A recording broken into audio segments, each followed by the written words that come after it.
Penggerak Parenting Universitas Trunojoyo Madura. Alhamdulillahirabbil alamin. Marilah kita panjatkan puji syukur kehadirat Allah Subhanahu wa taala yang telah melimpahkan rahmat dan hidayahnya sehingga kita semua bisa berkumpul dalam keadaan sehat walafiat tanpa halangan suatu apapun. Allahumma sholli ala sayyidina Muhammad. Salawat serta salam semoga tetap tercurahkan kepada Nabi Agung Muhammad sallallahu alaihi wasallam yang telah menjadi tauladan bagi kita semua.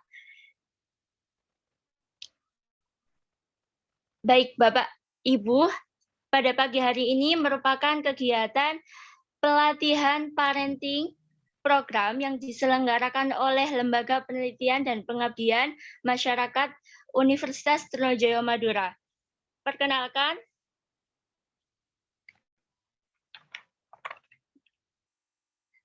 sebelumnya saya ingin menyapa dulu Bapak Ibu semuanya. Bagaimana kabarnya Bapak Ibu? Sehat-sehat nggih? Saya ingin tes suara dulu, nggih. Ya, Mbak Doro. Semoga Bapak Ibu tetap sehat dan tetap semangat mengikuti pelatihan pada pagi hari ini. Meskipun kita tidak bisa bertemu secara langsung, tapi insya Allah tidak mengurangi kehikmatan acara pada pagi hari ini. Baik, Bapak Ibu.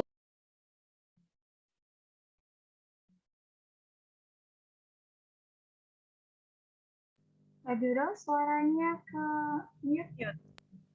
Oke.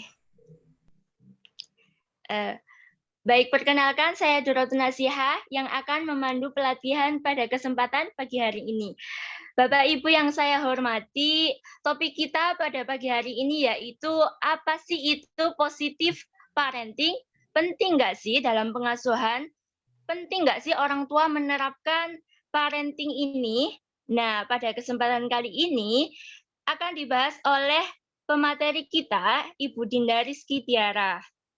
Baik, untuk selanjutnya kami persilahkan kepada Ibu Dinda Rizky Tiara untuk menyampaikan materi pada pagi hari ini.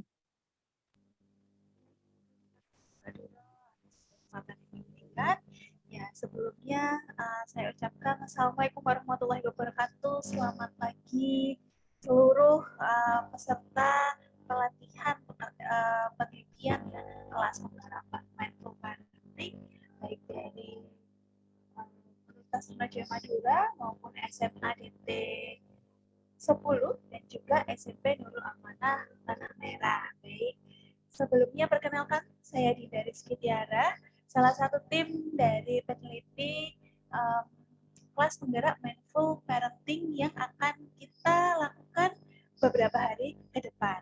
Seperti itu. Mungkin yang di SMA, ya, apakah mendengarkan suara saya dengan baik? Bisa minta responnya? Mohon maaf, Bu Dinda, suaranya goyang di YouTube. Oh, masih Bu Pipit, masih goyang? Masih. Oh. Oke. Baik. Lebih baik? Lebih baik, Bu Dinda. Oke, baik.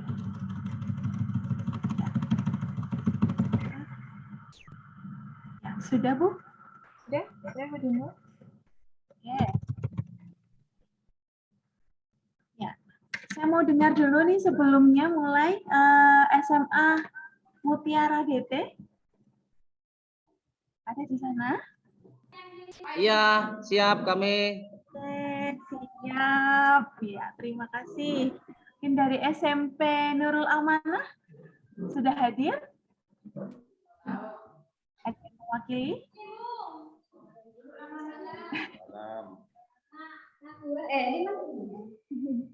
Oke, baik. Ya, jadi karena sudah sebagian ya sudah hadir di kelas kita, saya akan mulai. Karena mungkin kita akan menggunakan Zoom, semoga tidak mengurangi penyampaian materi maupun pemahaman kita semua di pagi hari ini. Ya, saya mulai ya Bapak Ibu, saya izin share screen. Mohon nanti jika ada kendala tolong disampaikan ya agar sama-sama mengetahui nih kalau ada apa-apa. Baik, Sebelumnya saya perkenalkan dulu, kembali lagi di kelas penggerak parenting. Di sini kami ada bertiga, Ibu Siti Fajriana Fitro, SPSI MA, lalu dengan Ibu Eka Oktavia Ningsi, SPD MPD, dan juga saya sendiri, yaitu Dinda Rizky Tiara, SPD MPD. Ya, memang kita ada 3 tim, tapi hari ini yang akan menyampaikan materi adalah saya, dan juga nanti berkolaborasi dengan 2 dosen lainnya untuk di sesi tanya jawab, seperti itu. Oke, siap ya Bapak Ibu ya untuk mendengarkan? Baik, hari ini kita akan membahas khusus ya tentang mindful parenting. Jadi di mindful parenting ini akan ada 10 topik yang menarik untuk Bapak Ibu semuanya, termasuk saya juga tertarik dengan materi ini. Nah, ada 10, tapi hari ini kita akan menyampaikan 2 dari topik tersebut. Selanjutnya akan kita sampaikan di pertemuan-pertemuan selanjutnya. Baik, saya lanjutkan. Nah, ini Bapak Ibu semuanya sebelumnya nih. Yang ditanyakan adalah sampai kapan sih ya orang tua itu harus terus mengasuh? Kalau misalnya menjadi orang tua ya, anak lahir pasti itu sudah menjadi tanggung jawab kita sebagai orang tua untuk mengasuh. Tapi sampai kapan? Kira-kira Bapak Ibu, mungkin yang di SMA, SMP bisa menjawab. Sampai kapan kira-kira? Yang sampai anaknya masuk TK, SD, SMP, SMA, atau sampai mereka menjadi orang tua juga?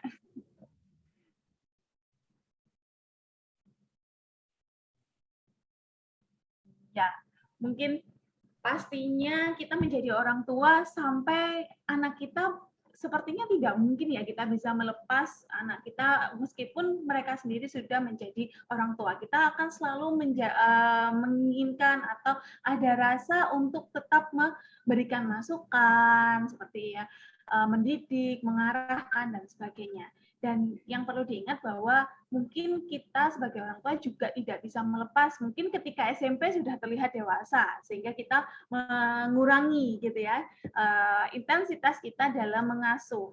Atau saat anak sudah masuk SMA, wah sudah besar.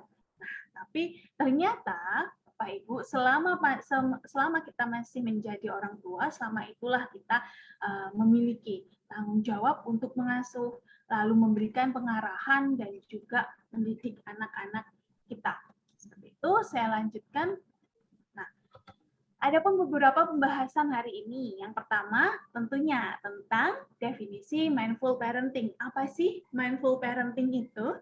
Yang kedua adalah positive parenting, ya, dengan tajuk siap menjadi pendengar yang penuh perhatian dalam pengasuhan, dan yang ketiga adalah komunikasi efektif dalam pengasuhan. Nah, itu dia yang kita akan bahas hari ini. Jadi langsung saja saya bahas yang pertama tentang masalah dulu. Nah, sebelum kita masuk ke mindful parenting, biasanya kita sebagai orang tua ya terkadang merasa lelah, ya Bu ya. Capek pulang kerja gitu, lalu masih dihadapkan dengan kondisi anak yang mungkin ada masalah ya. Lalu orang tua, baik orang tua maupun guru juga ya kadang-kadang juga merasa stres.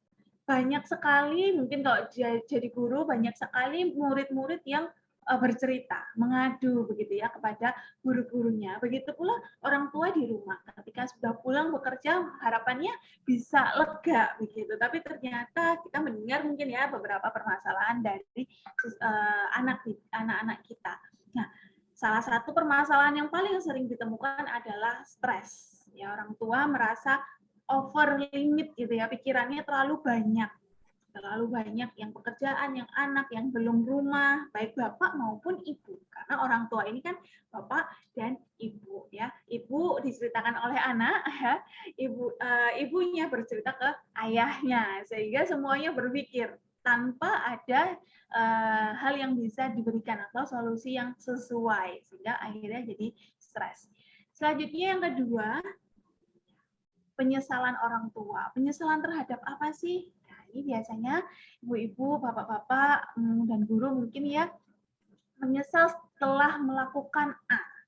Misalnya refleks gitu ya, memukul atau membentak ya dengan cara bicara yang kurang baik dengan anak. Nah, penyesalan itu juga terkadang dirasakan oleh orang tua. Mengapa tadi saya harus membentak, padahal sebenarnya bisa bicara dengan baik. Mengapa saya masih bisa mengomunikasikannya. Biasanya orang tua juga akhirnya ada perasaan menyesal ini. Dan yang ketiga, Bapak Ibu, permasalahannya adalah sulit berkomunikasi dengan anak. Nah, apalagi ini ya, ini menjadi dasar penting ya yang menyebabkan banyaknya permasalahan, yaitu komunikasi yang kurang baik. Ya, komunikasi yang kurang baik ini akhirnya membuat hubungan antara anak tentunya dan orang tua ini jauh. Ya. Jangankan berhari-hari, sekali saja kita membentak atau menyampaikan cara komunikasi yang kurang baik ya, kurang sesuai caranya, satu kali saja itu sudah membuat hubungan antara orang tua dan anak itu renggang ya, atau lebih buruk ketika anak berkomunikasi bahwa dia memiliki masalah ya, masalah baik itu mungkin nilai ya, Ibu saya nilainya jelek misalnya, atau mungkin ini ada ulangan yang perlu ditandatangani karena nilainya jelek. Nah, itu biasanya dulu kalau saya seperti itu.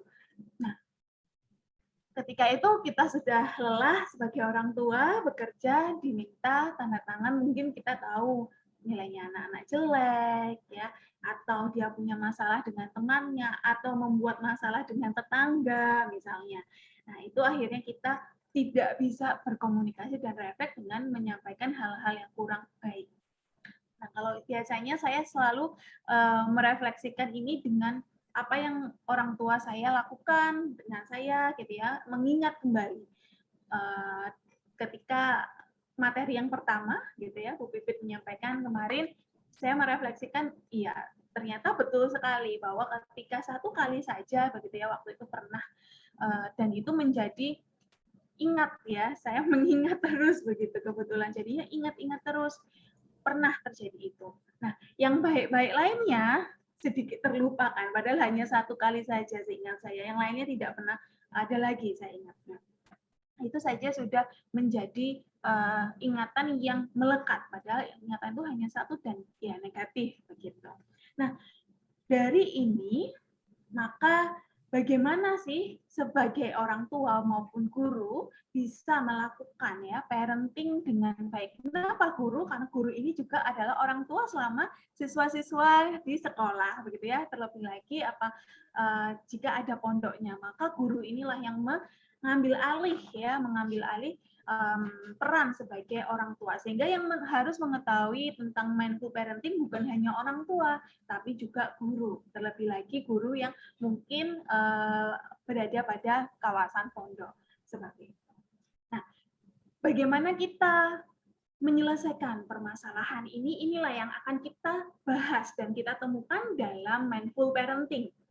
Seperti itu. Jadi kita ikuti lagi materi selanjutnya adalah mindful parenting. Mungkin adakah Bapak dan Ibu yang pernah dengar kata-kata mindful parenting? Yang pernah dengar tidak Bapak Ibu semuanya?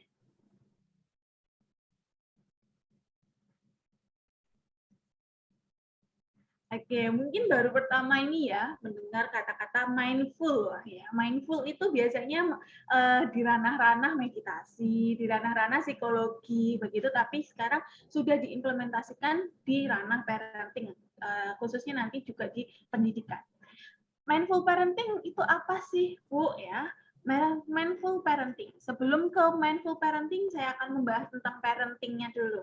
Parenting itu apa? Ya, kemarin sudah sempat dibahas sedikit oleh Bu Pipit ya saat pertemuan secara langsung. Maka parenting adalah pengasuhan anak yang di dalam prosesnya dapat membantu anak untuk tumbuh menjadi pribadi yang unggul dan juga mandiri. Jadi poinnya adalah pengasuhan Bapak Ibu. Ya, mungkin sudah familiar ya dengan pengasuhan asah, asih, dan asuh. Nah, salah satunya di sini adalah pengasuhan. Nah, yang di dalam prosesnya ini harus ya membantu anak untuk tumbuh menjadi pribadi yang unggul dan juga mandiri, bukan justru sebaliknya. Bukan justru sebaliknya. Karena apa peran orang tua yang membantu anak untuk tumbuh menjadi pribadi yang positif, bukan negatif. Ketika tidak melakukan atau saat melakukan pengasuhan, justru anaknya menjadi lebih negatif gitu ya, mohon maaf. Nah, itu perlu dipertanyakan, apakah kita sedang melakukan pengasuhan begitu sebagai orang tua ataupun sebagai guru.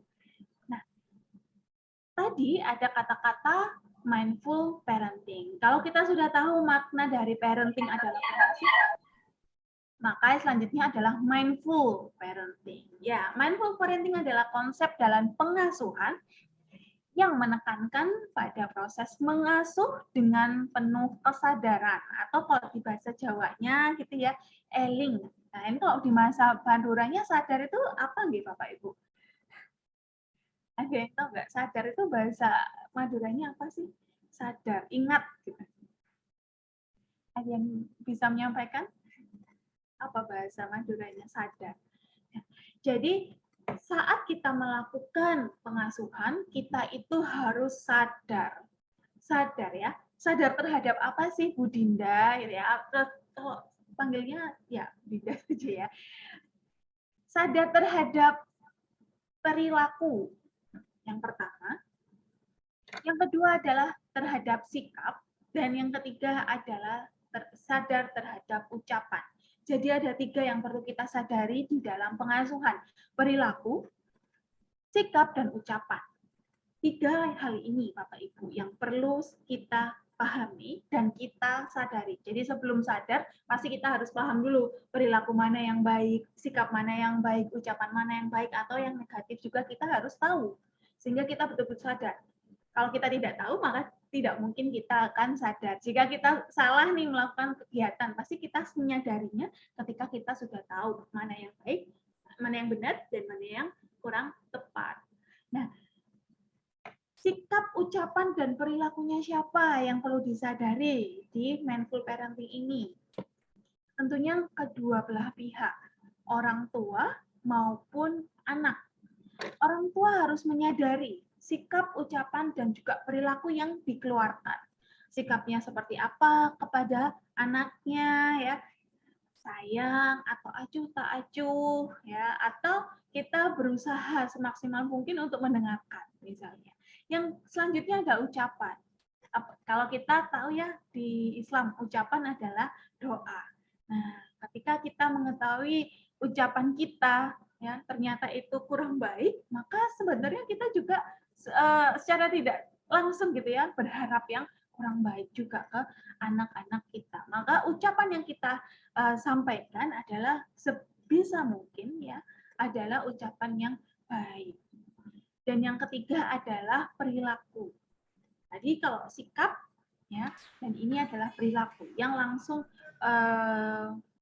berdampak, yang langsung yang langsung dilihat oleh si anak. Kalau sikap gitu mungkin tidak langsung dilihat, bisa jadi. Kalau perilaku yang ketika anak menghampiri kita, apa yang kita lakukan, apa yang kita berikan respon terhadap hal-hal yang disampaikan oleh anak maupun siswa. Ketika hal itu yang disampaikan positif, ya pasti kita senang-senang saja menerimanya. Tapi bagaimana saat kita mendapatkan hal yang negatif? Nah, ini sikap, ucapan, dan perilaku orang tua harus disadari. Yang kedua, kita juga harus mengetahui dan menyadari ya sikap, ucapan, dan perilaku anak. Ya, siapa yang jarang mendengarkan anaknya bercerita? Kalau dulu, cerita sedikit Bapak Ibu, kalau dulu saya sering bercerita ketika ibu saya sedang memasak.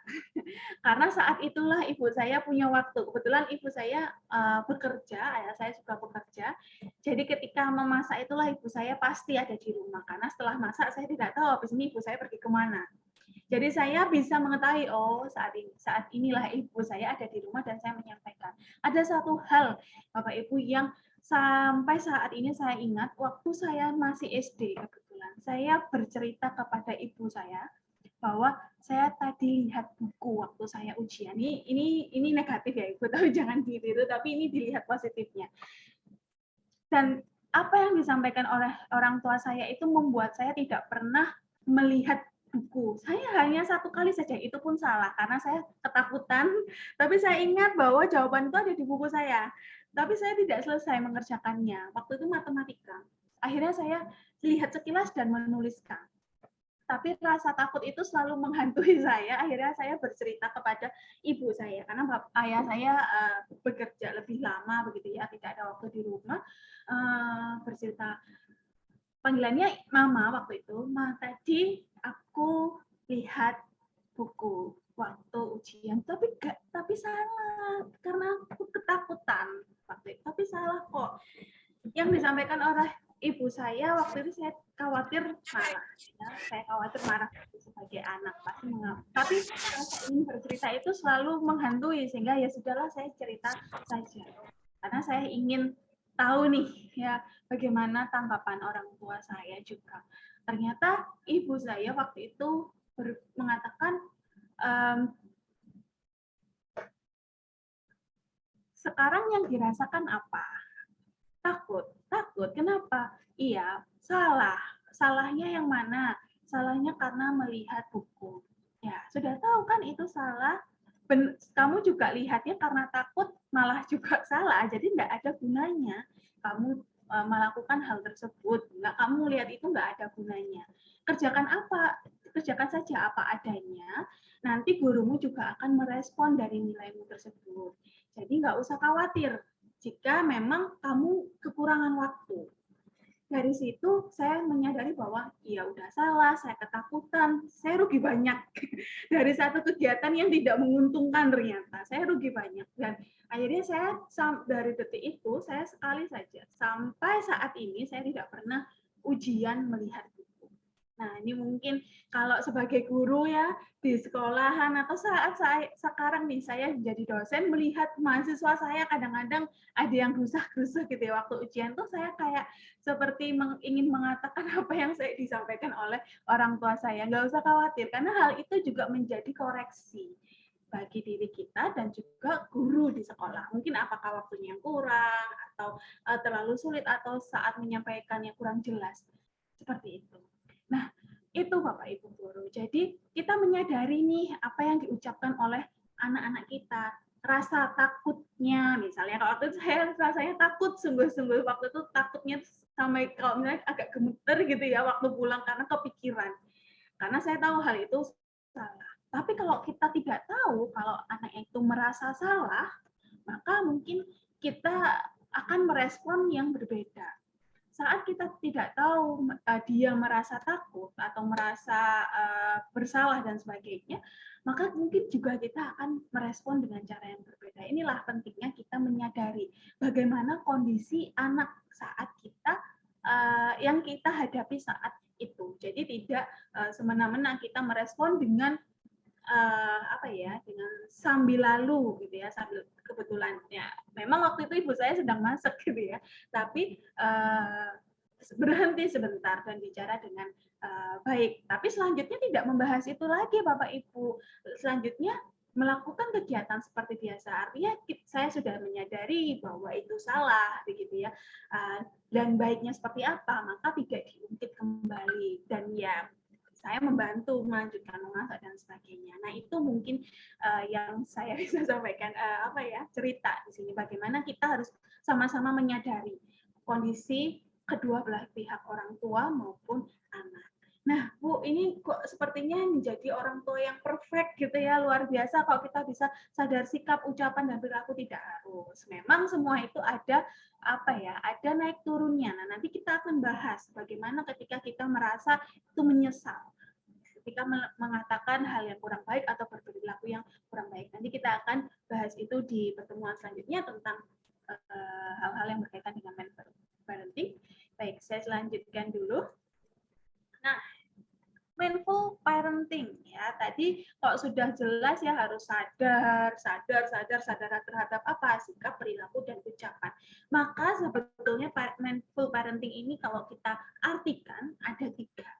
Ada 3 hal yang penting yang kita ketahui di mindful parenting. Yang pertama adalah pengasuhan yang membawa kesadaran.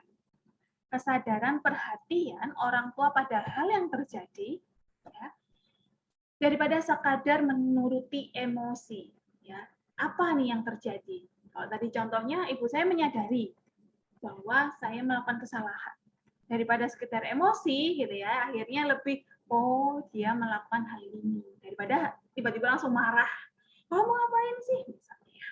Saya pernah juga ya, ibu saya melakukan hal itu juga pernah. Artinya tidak selalu dalam posisi yang lemah lembut, tapi juga pernah emosi. Tapi bagaimana mengatur emosi ini yang juga harus diperhatikan.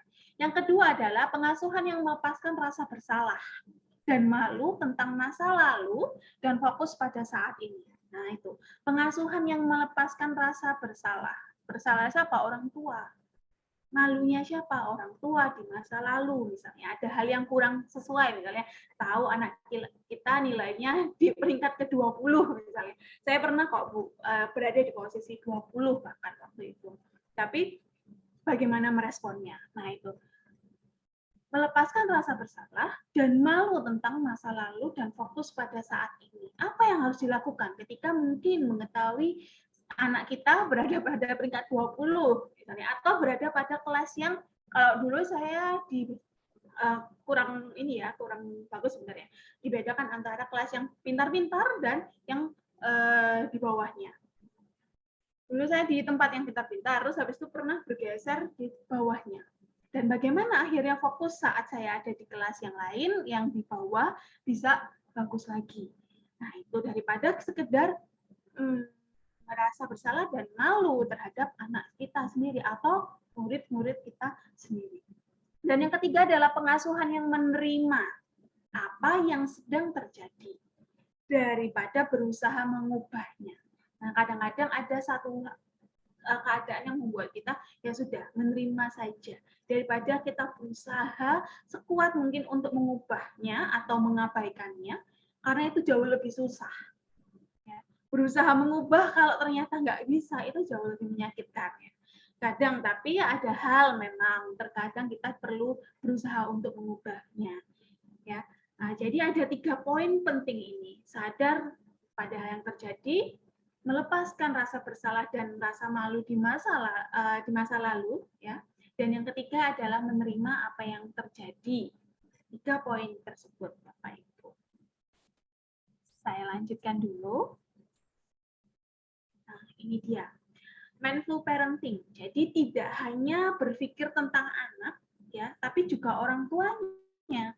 Agar apa? Orang tua juga tidak berhak untuk merasa stres. Tidak berhak kalau saya, karena orang tua iya harus happy, karena kalau orang tua happy anaknya juga akan happy. Ketika orang tua stres, marah-marah, apa yang terjadi? Anaknya juga nggak betah di rumah, dengerin ibu yang marah-marah, dengerin ayah yang marah-marah, atau gurunya marah-marah juga di sekolah. Wah, luar biasa ya, lingkungan dia penuh emosi negatif ya. Nah, sehingga dia sendiri juga yang dipikirkan adalah emosi negatif tersebut. Nah, jadi mindful parenting ada 5 hal, ada 5 poin. Ya. Mendengarkan dan berbicara dengan mindful, artinya sadar. Mendengarkan dengan penuh kesadaran. Mendengarkan itu lebih sulit daripada berbicara, ya kan? Saat kita curhat aja ke teman kita inginnya didengarkan kan Bu, tidak main handphone gitu ya teman kita. Aduh, anak di kelas 5B misalnya, subhanallah, anaknya luar biasa asik sendiri. Tapi saat kita bicara seperti itu, guru lain gitu ya juga sedang main handphone, asik sendiri. Rasanya diacuhkan. Nah, jadi sambil menyadari, mendengarkan dan bicara itu juga harus disadari. Yang kedua adalah tidak menghakimi diri sendiri dan juga anak. Ya. Jadi kita tidak boleh merasa salah dan menyalahkan diri kita atau menyalahkan anak. Ya. Mari kita mencari solusinya, bukan menyalahkan, karena menyalahkan tidak menyelesaikan permasalahan tersebut.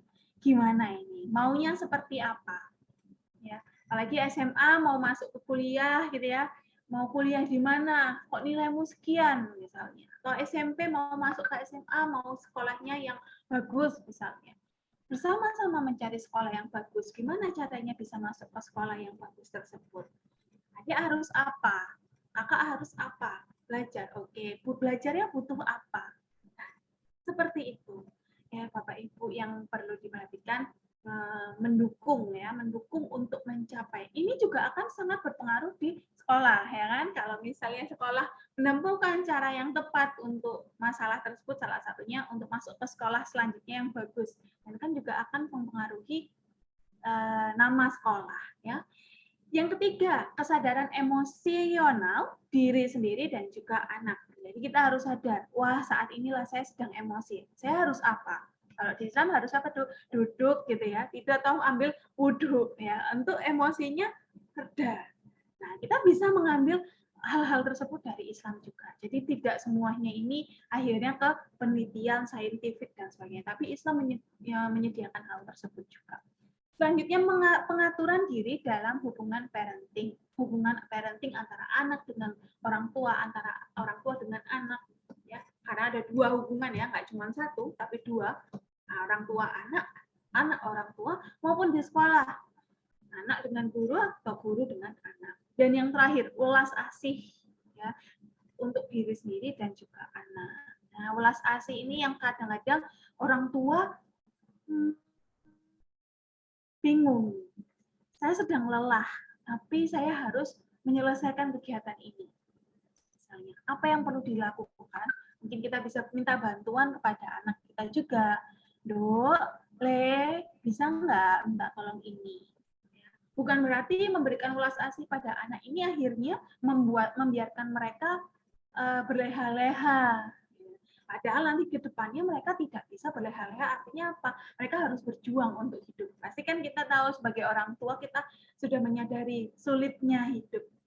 Nah, kadang kita juga berpikir ya, saya sulit untuk anak saya biar enak aja. Nah, ini nanti orang tua ketika sudah tidak bisa mendampingi terus, bagaimana anak bisa bertahan hidup?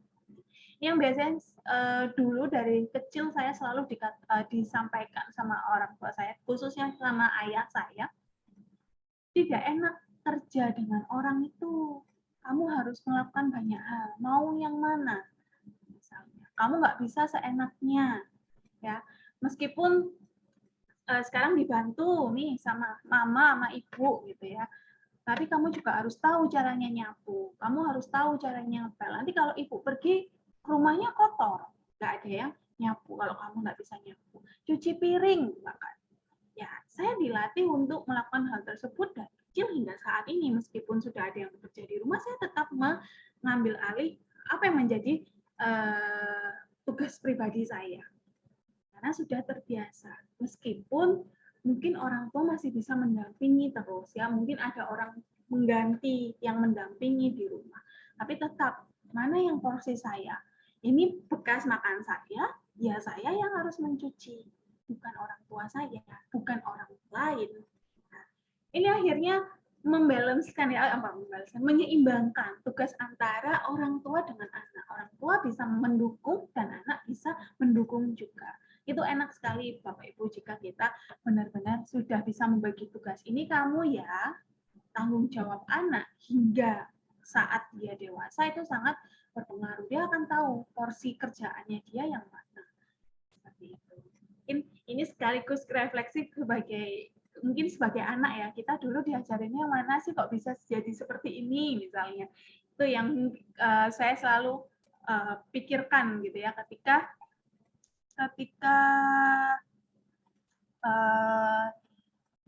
ada materi-materi parenting, saya akan selalu membandingkan dengan apa yang dilakukan oleh orang tua saya. Oh, seperti ini. Oh, ini yang kurang. Oh, ini yang sudah bagus. Maka kita bisa mengambil itu menjadi pembelajaran kita. Baik. Ini suara saya jelas, Bapak Ibu? Beberapa yang mengatakan kecil, Bu Dinda. Iya, kecil ya, Bu? Mungkin dari audionya, Bu Din. Kalau di saya kebetulan juga lumayan bisa terdengar jelas, Bu Dinda. Oh, baik. Ya, terima kasih, Bu Pipit. Ya, saya akan coba untuk ini ya, lebih kencang lagi ya. Nah, saya lanjutkan lagi ya ke materi selanjutnya dulu, yaitu manfaat mindful parenting terhadap ya jelas kedua belah pihak ya, tidak hanya orang tua. Tapi yang pertama di orang tua, yaitu menyadari perasaan orang tua sendiri. Tahu kalau merasa lelah, tahu kalau merasa sedang tidak bisa menanggapi ya anak yang mungkin sedang berbicara, kita akan tahu kalau kita merasa hal-hal tersebut sedang terjadi. Yang kedua adalah mengurangi stres. Nah, ini yang didambakan semua orang saat ini. Ya, gimana caranya mengurangi stres? Karena stres di pekerjaan itu sudah luar biasa banyak, ya. Apalagi di rumah. Bagaimana cara mengurangi stres? Sebagai orang tua tentunya. Yang ketiga yaitu meningkatkan kepuasan dalam pengasuhan. Tidak lagi merasa menyesal. Aduh, menyesal dong, ini tadi minta tolong anak saya cuci piring. Apakah perlu menyesal? Misalnya. Atau merasa menyesal saat melakukan hal sesuatu yang lainnya. Nah, ini yang kadang-kadang puas dalam melakukan pengasuhan ini menjadi poin penting. Ketika kita puas, maka manfaat itu akan terlihat. Ya, puas itu kan berarti dari sudut pandang kita sudah baik dan sudah sesuai dengan apa yang dibutuhkan oleh kita maupun oleh anak. Dan yang keempat adalah komunikasi orang tua dan anak meningkat. Ya, karena kita sudah menjadi pendengar yang baik, kita sudah berkomunikasi yang baik, maka anak itu akan sering bercerita kepada orang tuanya. Dan untuk anak itu apa manfaatnya? Meningkatkan perilaku prososial mereka. Ya, karena mereka sudah biasa bercerita pada orang tuanya, maka dia akan tahu hal mana yang perlu diceritakan dengan orang lain atau tidak. Ya, itu yang sekarang juga penting. Prososial bukan selalu hal yang lepas gitu ya, nah, yang anaknya mandiri, tapi juga meskipun mandiri di lingkungan sosial, dia tahu batasannya. Menurunkan agresi anak, ya, sifat agresi, sifat-sifat yang lebih impulsif, lebih ke arah negatif, ya, seperti memukul, ya. Kalau anaknya melihat orang tuanya memukul, jangan disalahkan ketika dia memukul di luar, karena yang dilihat di rumah seperti itu. Nah, ketika mindfulness ini diterapkan, maka dia sebagai orang tua kita akan mengurangi juga sikap-sikap agresi kita, dan anak juga akan menurunkan sikap agresi mereka. Dan yang ketiga adalah hubungan pada pada orang tua, ya, ini meningkat seperti itu. Jadi hubungannya akan jauh lebih baik. Siapa yang tidak ingin hubungan dengan anaknya baik, pasti semuanya ingin hubungan orang tua dengan anaknya baik. Seperti itu. Ini dia di mindful parenting, ya. Adakah yang mau ditanyakan dulu di mindful parenting, Bapak Ibu? Belum ada? Baik, jika belum ada, silakan nanti kalau misalnya tiba-tiba terpikirkan, ya, silakan tuliskan di kolom chat atau dicatat dulu. Nanti kita akan sesi tanya jawab setelah materi selesai. Baik, ya, seperti yang tadi saya sampaikan bahwa di mindful parenting itu ada 10 topik yang menarik dan bermanfaat, ya. Salah satunya ya ini positive parenting. Jadi ada 10 itu tema-tema yang akan kita bahas. Yang pertama, ya, positive parenting dengan tajuk siap menjadi pendengar yang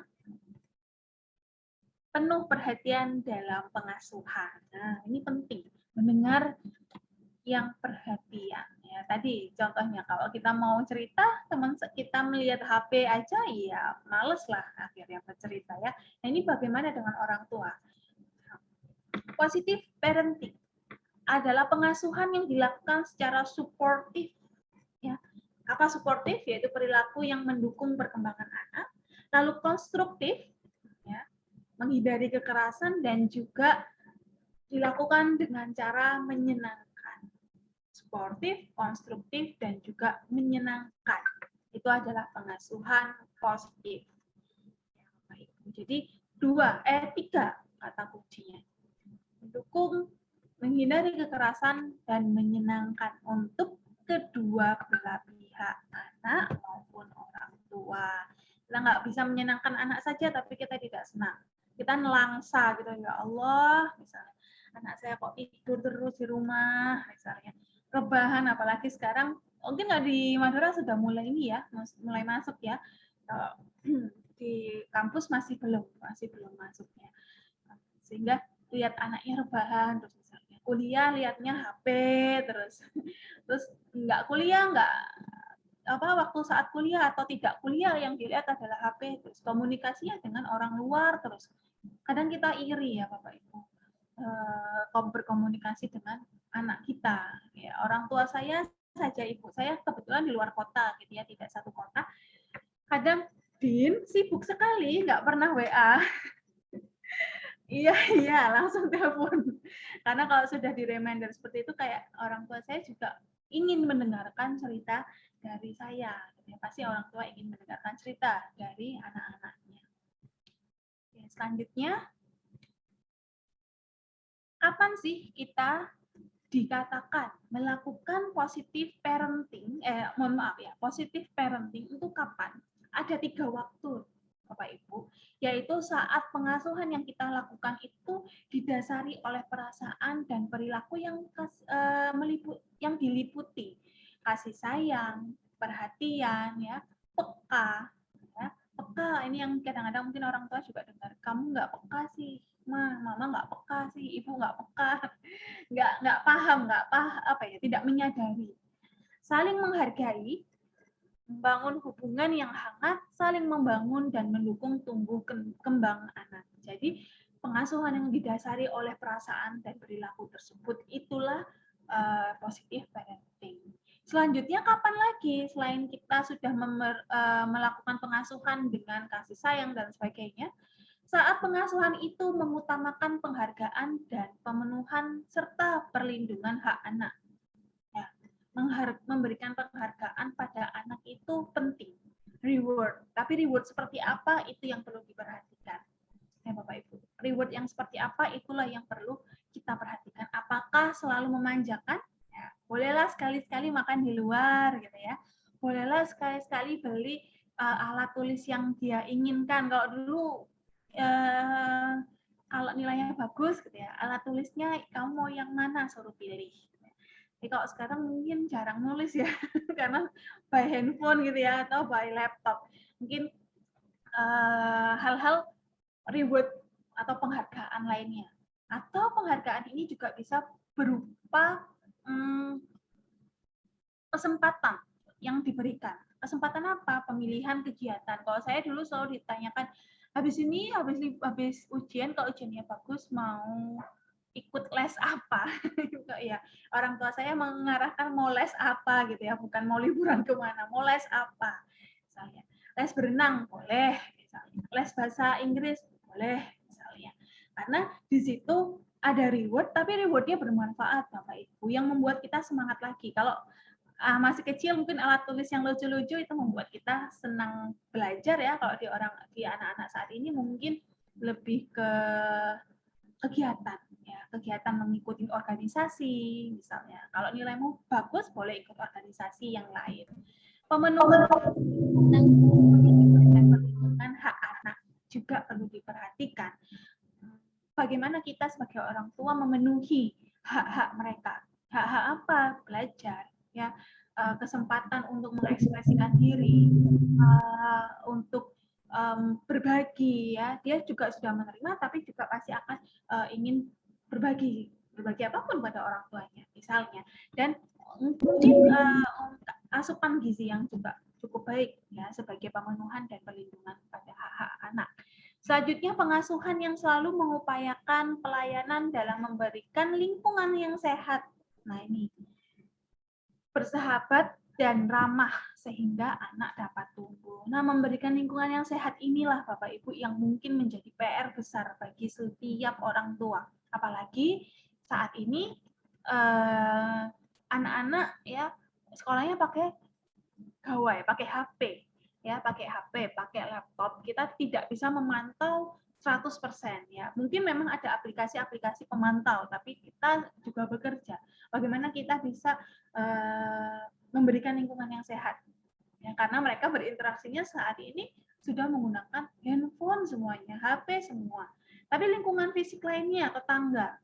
Nah, ini yang agak sulit karena kita sudah tinggal di sana, Bu. Bagaimana? Ya memang tetangga saya seperti itu, akhirnya mereka mencontoh. Nah, saat lingkungan memberikan hal yang kurang baik, maka peran orang tua lah yang muncul. Harus dominan Ibu, Bapak Ibu. Kalau sudah kalah dengan lingkungannya, maka kita tidak bisa menguasai lagi anak kita, lingkungan dia, pikiran dan sebagainya. Itu yang perlu diperhatikan. Jadi pengasuhan positive parenting atau pengasuhan yang positif adalah 3 hal ini. Ya, pengasuhan didasari oleh perasaan dan perilaku, pengasuhan yang mengutamakan penghargaan dan hak anak, dan pengasuhan yang memberikan lingkungan yang sehat untuk anak. Oke, baik, saya lanjutkan. Baik. Prinsip dalam positive parenting. Prinsip yang pertama adalah anak itu harus diperlakukan seperti apa? Ya, tentunya dengan cinta dan kasih sayang dari orang tua, bukan dari siapa-siapa yang lain ya. Apalagi sudah mulai dewasa ya, SMP, SMA ya. Sangat perlu kasih sayang dari orang tua. Kalau tidak bahaya Bapak Ibu ya. Kasih cinta dan kasih sayang. Kita tidak tahu lingkungan di luar mereka. Ya, jadi ketika sudah cukup dari rumah, mereka tidak akan berusaha mencari dari yang di luar. Yang kedua adalah penghargaan dan saling memaafkan antara orang tua dan anak. Kita menyadari bahwa kita sebagai orang tua juga pernah salah, ya. Maka kita tidak usah malu ya mengatakan kepada anak, maaf ya, mama salah. Itu juga pernah disampaikan oleh orang tua saya waktu itu pada saya waktu itu kalau nggak salah. Pertama kali saya dibentak keras sekali Bapak Ibu di meja makan, dan selesai sudah saya nggak makan, saya pergi.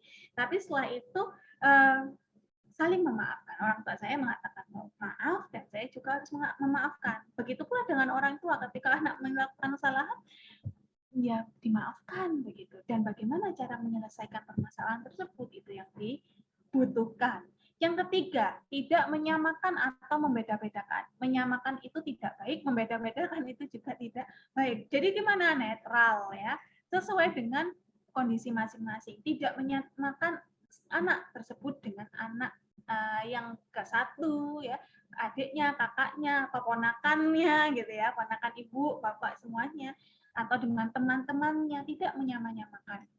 Misalnya, kan kamu sama kayak gitu, kan kamu sama kan, misalnya dia melakukan hal yang negatif, misalnya temennya, kan kamu juga kayak gitu, atau membeda-bedakan, tuh lihat kakak kamu kok kayak gitu sekali, kok beda banget sama kakakmu, rajin kakakmu, kamunya kok gini dan sebagainya. Itu negatif. Tapi saat positif pun juga tidak baik. Tuh, lihatin tak, adikmu males, mendingan kayak kamu positif. Nah, itu seperti menjelek-jelekkan anggota keluarga lainnya di dalam di diri anak.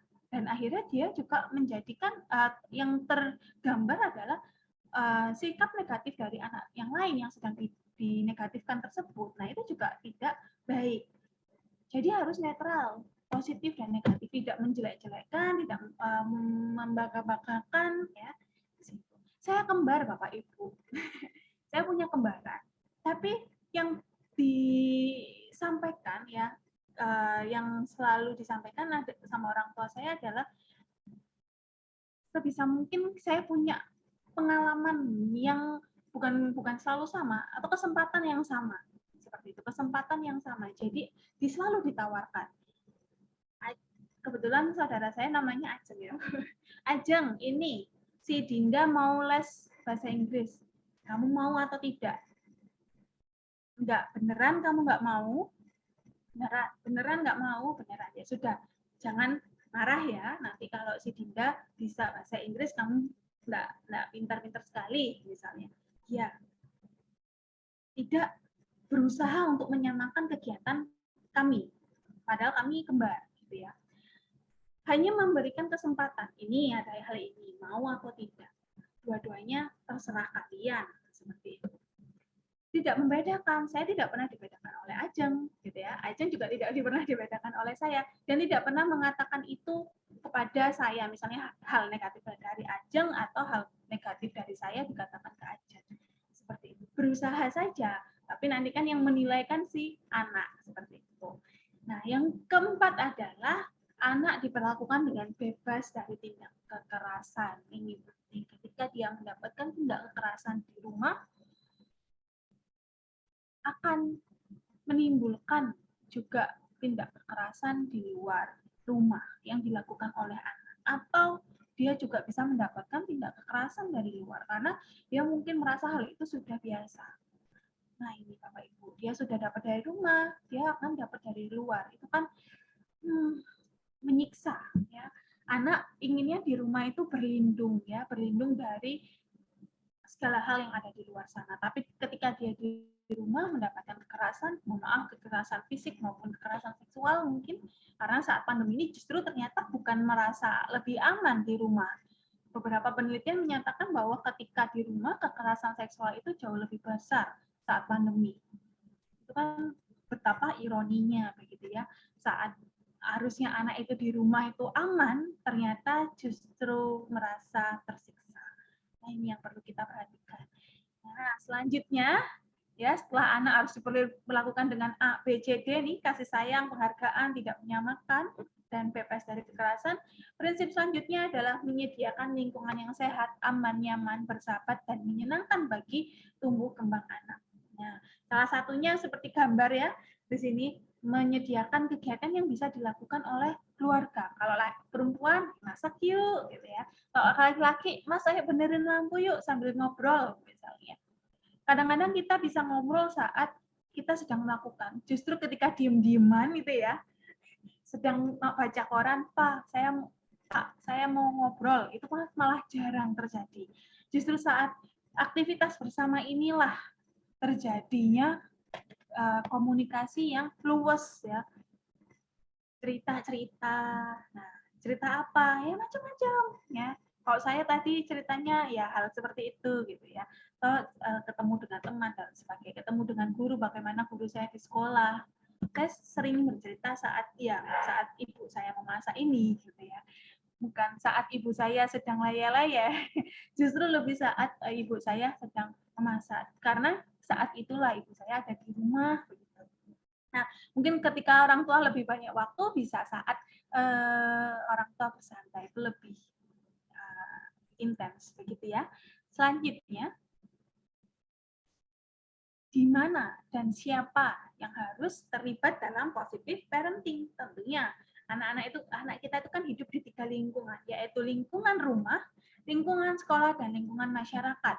Maka sebetulnya kita semua ya, baik ini sudah menjadi orang tua, kalau di sini sudah jadi orang tua ya, sudah jadi orang tua maupun belum, mereka harus menyediakan lingkungan yang positif ya. Di lingkungan rumah siapa yang melakukan? Ya jelas, siapapun yang ada di rumah itu wajib. Ya. Ayah, ibu, kalau tinggal sama kakek nenek, ya kakek nenek. Kalau tinggal serumah dengan tante, sepupu, dan juga punya ART atau mbak gitu ya, biasanya, atau siapapun yang di rumah, ya dia harus paham. Ya. Kita harus sepakat bagaimana untuk membentuk sebuah positive parenting. Karena kadang-kadang ayah, ibu sudah berusaha untuk positive parenting, tapi neneknya tidak. Wah, ini sudah susah gitu ya. Saya sudah, Bu, tapi neneknya itu loh bolehin dia. Lihat HP terus saat saya pergi, padahal saya sudah wanti-wanti, misalnya. Nah, ini harus dirembuk. Semua punya tujuan yang sama. Untuk anak dapat berkembang dan bertumbuh dengan baik.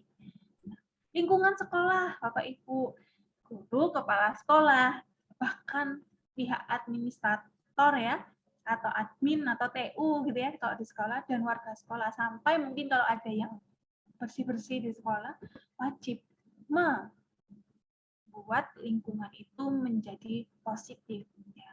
Beberapa kekerasan juga kadang-kadang justru datang dari sekolah ya, beberapa berita yang kita tahu baik itu di kelas TK, SD, SMP maupun SMA, sepertinya ada saja seperti itu. Kekerasan di lingkungan sekolah, padahal anak kita itu kita dititipkan sementara begitu ya, dari jam 7 sampai jam 10 misalnya di sekolah agar dia bertumbuh dan berkembang dengan baik, kok malah dapat kekerasan. Di rumah juga bisa dapat kekerasan. Subhanallah, sangat luar biasa ya kalau tidak ada hal yang positif di lingkungan mereka. Dan yang ketiga, lingkungan masyarakat, tetangga dan orang-orang yang ada di sekitar tempat tinggal anak ya, tetangga kita saat ini. Nah, kita adalah tetangga juga dari orang lain, jangan lupa. Kita juga wajib, karena kita punya tetangga. Jadi ketika semuanya paham bahwa semuanya harus positif, kok bicara hati-hati. Jangan bicara hal yang kurang baik misalnya. Apa yang didengarkan, itu juga sangat diperhatikan. Jadi lingkungan ini komplit positif dan mendukung peserta didik maupun anak untuk bertumbuh dan berkembang dengan baik. Apa pentingnya melakukan positive parenting? Yang pertama adalah kualitas interaksi anak dengan orang tua semakin meningkat. Interaksi lagi. Semua itu pokoknya intinya interaksi yang bagus saja. Itu dah kunci yang bagus. Tapi kalau interaksinya sudah jelek, sekalinya bicara dibentak, sudah.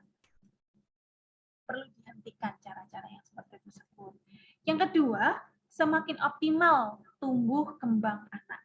Ya, karena interaksinya bagus, kita mudah mengarahkan. Tapi kalau komunikasinya jelek, ya kita akan sulit. Siapa Anda? Anak sekarang lebih frontal ya Bapak Ibu ya. Mama ini nggak tahu aku, misalnya. Ya, orang tuanya nggak tahu, tapi anaknya sudah menyadarinya dan bicara. Nah, itu kan betapa menyakitkan hati gitu ya. Ketika mama ini nggak tahu aku tuh sukanya ini. Ya, gitu ya. Nah, ketika kita tidak tahu, itulah kita tidak bisa mendukung tumbuh kembang anak. Dan yang ketiga adalah preventif atau pencegahan. Ya, preventif itu pencegahan perilaku yang menyimpang. Ya, jadi mencegah perilaku yang menyimpang. Karena anak tadi sudah cerita mau melakukan A, B misalnya, atau sudah bercerita bagaimana lingkungan mainnya dia. Kita sudah tahu hal-hal apa yang perlu diperhatikan. Seperti itu. Ya, baik. Ini pentingnya, Bapak Ibu. Lalu bagaimana cara menerapkannya? Ya, menjadi tauladan itu adalah cara yang paling efektif. Ya, ibunya nggak mau cerita, ya jangan disalahkan ketika anaknya nggak mau cerita juga lah, mama nggak pernah cerita kok, ya kan? Misalnya. Atau menyuruh misalnya untuk berkegiatan positif ya, lo ikut ngaji sana. Ya, mama sendiri ngaji nggak? Mama sendiri pergi ke masjid nggak? Menjadi tauladan. Yang kedua, melakukan kebiasaan yang baik. Nah, itu penting. Melakukan pengasuhan tanpa kekerasan. Kekerasan apa? Secara verbal maupun non-verbal. Ucapan itu juga bisa menjadi kekerasan. Ya. Ucapan. Padahal kita nggak mukul, Bu. Ya, ucapannya seperti apa? Iya, ucapannya kurang bagus. Nah, itu dia. Ya. Jadi, melakukan pengasuhan tanpa kekerasan verbal, ucapan maupun non-ucapan. Tangan, ya biasanya. Nah, itu yang perlu diperhatikan. Dan yang keempat adalah melakukan pengasuhan secara berkelanjutan. Terus, Bu, ya, dilakukan. Dan jangan ganti-ganti. Kalau kita sudah tahu mau mengarah kemana, ya terus ke sana. Jadi jangan belok-belok. Istiqomah ya di jalan yang sudah ditempuh begitu. Nah, kita masuk nih Bapak Ibu ke materi yang ketiga. Ya, jadi pertanyaan, jika ada pertanyaan di positive parenting, silakan dicatat dulu. Nanti kita akan tanya jawab di akhir materi. Biar paham secara utuh dulu, gitu ya. Kan? Komunikasi efektif dalam pengasuhan. Nah, ini kita akan membahas. Bu, dari tadi kan interaksi lagi, komunikasi yang bagus. Bagaimana terusan Bu maksudnya komunikasi yang bagus?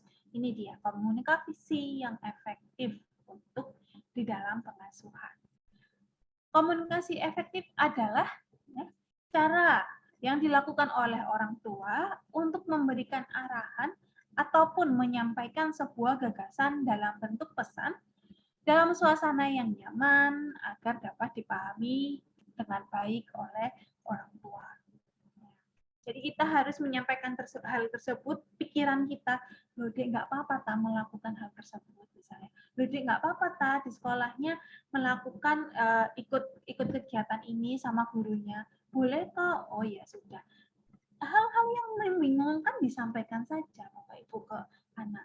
Tidak apa-apa tak, kamu merasa tidak apa-apa, sehat, atau teman-temanmu gimana? Tadi siapa sih namanya? Atau pikiran-pikiran Dek, kalau misalnya kamu ikut ngaji di musola sebelah misalnya, mau enggak? Loh, kenapa kan aku udah ikut di sini? Ya tambah aja biar makin banyak ilmunya. Nah, itu kan gagasan yang kita pikirkan. Nah, kita sampaikan ke anak dalam suasana yang nyaman, tidak kemerungsung. Kalau bahasa Indonesia itu apa ya? Bahasa Jawa tergesa-gesa. Ya, tidak memaksa.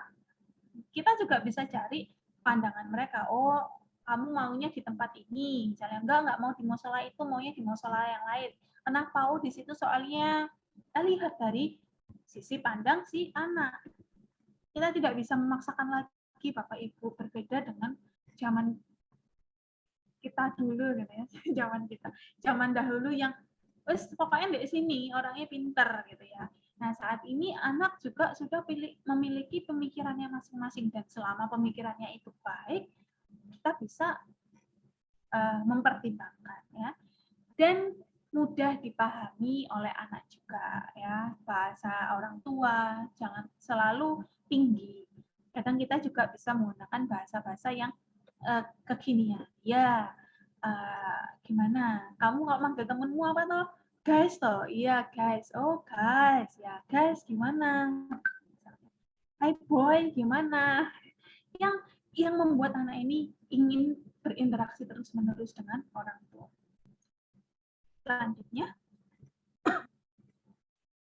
Selanjutnya adalah tujuan komunikasi yang positif. Itu seperti apa? Yaitu untuk menyampaikan perasaan dan pikiran kepada anak secara jelas.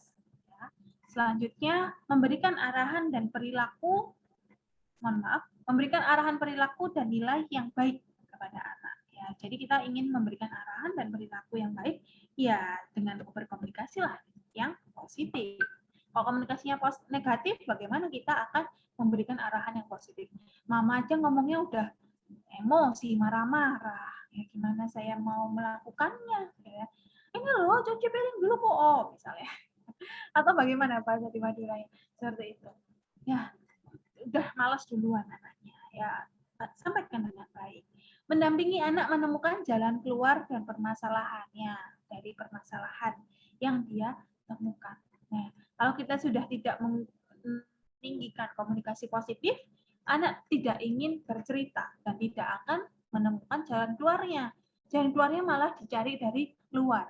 Bahaya. Ya, kalau cari jalan keluar dari luar rumah. Meskipun kita sudah percaya sekali dengan, oh si A, boleh deh sana. Misalnya aku mau cerita di sana, ke tetangga sana misalnya. Padahal belum tentu selamanya dia akan memperhatikan ya dan mengarahkan hal yang positif. Tapi kalau orang tua, saya yakin pasti positif semuanya. Tidak ada yang mau anaknya menjadi negatif ya. Saya lanjutkan. Selain itu, pentingnya komunikasi efektif, menguatkan kedekatan antara orang tua dan anak merasa diperhatikan, ya, dan dicintai. Nah, kalau sudah merasa diperhatikan dan dicintai ini, wah, udah nempel terus sama orang tuanya ya. Yang ketiga, keterbukaan anak akan permasalahan pada orang tua. Ngobrol dong ya orang tuanya dengan anak, maka anak akan juga ngobrol sama orang tua. Keempat, meningkatkan kemampuan berbahasa dan berpikir orang tua dan anak ya. Jadi berpikir tentang apa ya? Tentang anaknya ya. Ini bukan tentang pekerjaan ya, ini berkaitan dengan anak gitu ya. Dan mengembangkan serta mengubah perilaku yang lebih baik. Nah, saya rasa sangat jelas pentingnya apa, udah penting banget apa ya, menguatkan kedekatan ya. Ya udah tidak bisa ditolak lagi. Komunikasi efektif ini sangat penting dan memiliki berbagai manfaat. Gimana caranya untuk bisa komunikasi dengan efektif, Bu? Ya, tadi pentingnya terus nih. Ya, caranya adalah berikan kesempatan anak untuk berbicara lebih banyak. Kadang kita perlu dengerin dulu ya, diam, dengerin dulu. Wah, anaknya cerita, entah itu kita tahu dia membela diri, misalnya ya, atau memang bercerita tentang sesungguhnya. Dengarkan saja dulu, maka kita akan melihat sisi pikir anak kita tuh seperti apa. Loh, tapi tadi itu aku tuh seperti ini. Tadi itu aku pergi ke rumahnya Andi, mah. Gitu. Nah, tapi di rumahnya Andi itu ada tamu, terus aku disuruh masuk dan sebagainya. Jadi aku agak lama di sana. Oke, ya kenapa kamu pulang dari sekolah kok nggak pulang langsung ke rumahnya Andi? Iya, ada tugas. Nah, kalau kita tidak memberikan kesempatan anak berbicara lebih banyak, maka yang kita dengar adalah tadi aku dari rumahnya Andi saja, udah marah, ya. Udah ngapain ke rumahnya Andi? Panjang akhirnya orang tuanya malah nggak dengerin anaknya. Tentunya hal ini berkaitan dengan cara yang kedua, yaitu jadi pendengar yang aktif. Ya. Jadi pendengar yang aktif. Ada kalanya kita berbicara, ada kalanya kita hanya perlu mendengarkan. Dan sedikit berbicara sebagai respon kita. Ya. Yang ketiga, berkomunikasi, memperhatikan kontak mata dan posisi tubuh sejajar dengan anak. Nah, ya, ini yang kadang-kadang terlewat. Memperhatikan kontak mata. Ngobrol tuh ya ada hadapan gitu ya. Kalau sekarang kalau pergi ke rumah makan mungkin ada Skype-nya, itu aja sudah mengganggu gitu ya. Ada Skype-nya jernih lagi, tapi mengganggu karena kita tidak bisa berkomunikasi dengan baik. Itu ada juga sudah membuat kita malas untuk pergi keluar ya, karena nggak bisa ngobrol dengan enak. Dan posisi tubuh sejajar dengan anak. Tidak lagi anak itu selalu berada di posisi yang rendah. Orang tua berdiri, anak duduk. Dari sisi psikologinya itu sudah menunjukkan bahwa saya lebih tinggi dari Anda. Seperti itu. Nah, karena ini sama anak ya, Bapak Ibu, maka kita harus sejajar agar komunikasi kita lebih efektif. Ketika kita bicara dengan atasan kita saja, pasti harapan atasan kita adalah bisa berkomunikasi dengan enak. Maka duduk sini loh Bu, nggak apa-apa di depan saya, ya kan? Bapak Ibu guru duduk sini di depan saya, ngobrol apa? Nggih Pak, tadi anak di kelas ini misalnya, itu kan adalah atasan gitu ya, kepala sekolah dengan guru. Gitu. Bagaimana dengan anak? Ya jelas sudah wajib untuk sejajar sekarang agar tidak merasa terintimidasi atau lebih rendah daripada orang tuanya. Bicaralah dengan jelas dan singkat agar mudah dipahami oleh anak. Ya, karena kita harus mendengar aktif, maka jelas aja, singkat aja. Ya, saat memang ada yang perlu didengarkan lebih banyak. Tapi saat kita bicara lebih banyak ya, memang ada saat-saat tersebut. Merespon perasaan dan arti yang disampaikan. Ya, perasaan aja itu juga harus direspon Bu, Pak, ya. Nggak cuman ucapan yang perlu direspon. Perasaan takut kayak tadi saya misalnya, itu juga perlu disampaikan ya oleh orang tua, disampaikan oleh anak. Selanjutnya, memperhatikan bahasa tubuh anak. Apa nih kira-kira? Gimana anak saya saat ini kondisinya? Dilihat dari gestur tubuhnya. Bagaimana dia berbicara, cepat-cepat, takut, atau merasa bersalah, sedih, dan sebagainya. Kita lihat dan terapkan empati. Ya, saat kita tidak bisa bersimpati, ya, melakukan langsung, ya, merespon secara perilaku, kita terapkan empati, menghargai, memahami, oh ini yang sedang dialami oleh anak saya, maka kita harus menerapkan empati. Kalau nggak mau tahu itu sudah susah ya komunikasinya, Bapak Ibu. Selanjutnya, apa saja keterampilan komunikasi yang perlu dikuasai oleh orang tua? Keterampilan berempati, ya. Merespon meskipun respon tersebut tidak bisa langsung dengan perilaku, tapi kita menunjukkan bagaimana respon kita. Misalnya dia sedang bersedih, oh kamu sedang bersedih, mau ke kamar dulu, misalnya menenangkan diri sendiri dulu, itu juga bisa dilakukan. Keterampilan menyimak anak, ya, menyimak peserta didik. Piye sih, Nduk, sini kok kamu tadi mukul temenmu itu gimana? Gini. Kita menyimak aja dulu. Oh, paham. Yang terjadi apa? Jangan poin kesalahannya, bukan poin kesalahannya saja, bukan poin positifnya saja, tapi bagaimana kronologi kejadian tersebut kita pahami. Keterampilan mendengar. Beda ya, menyimak dengan mendengar. Menyimak ini memahami betul, ya. Mendengar ya, mendengarkan. Ya. Apa yang diucapkan oleh anak, menyimak lebih dalam. Ya. Keterampilan bertanya pada anak, ya. Bagaimana cara bertanya dengan anak?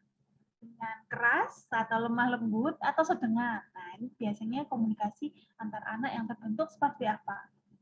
Keterampilan bertanya yang baik pada anak.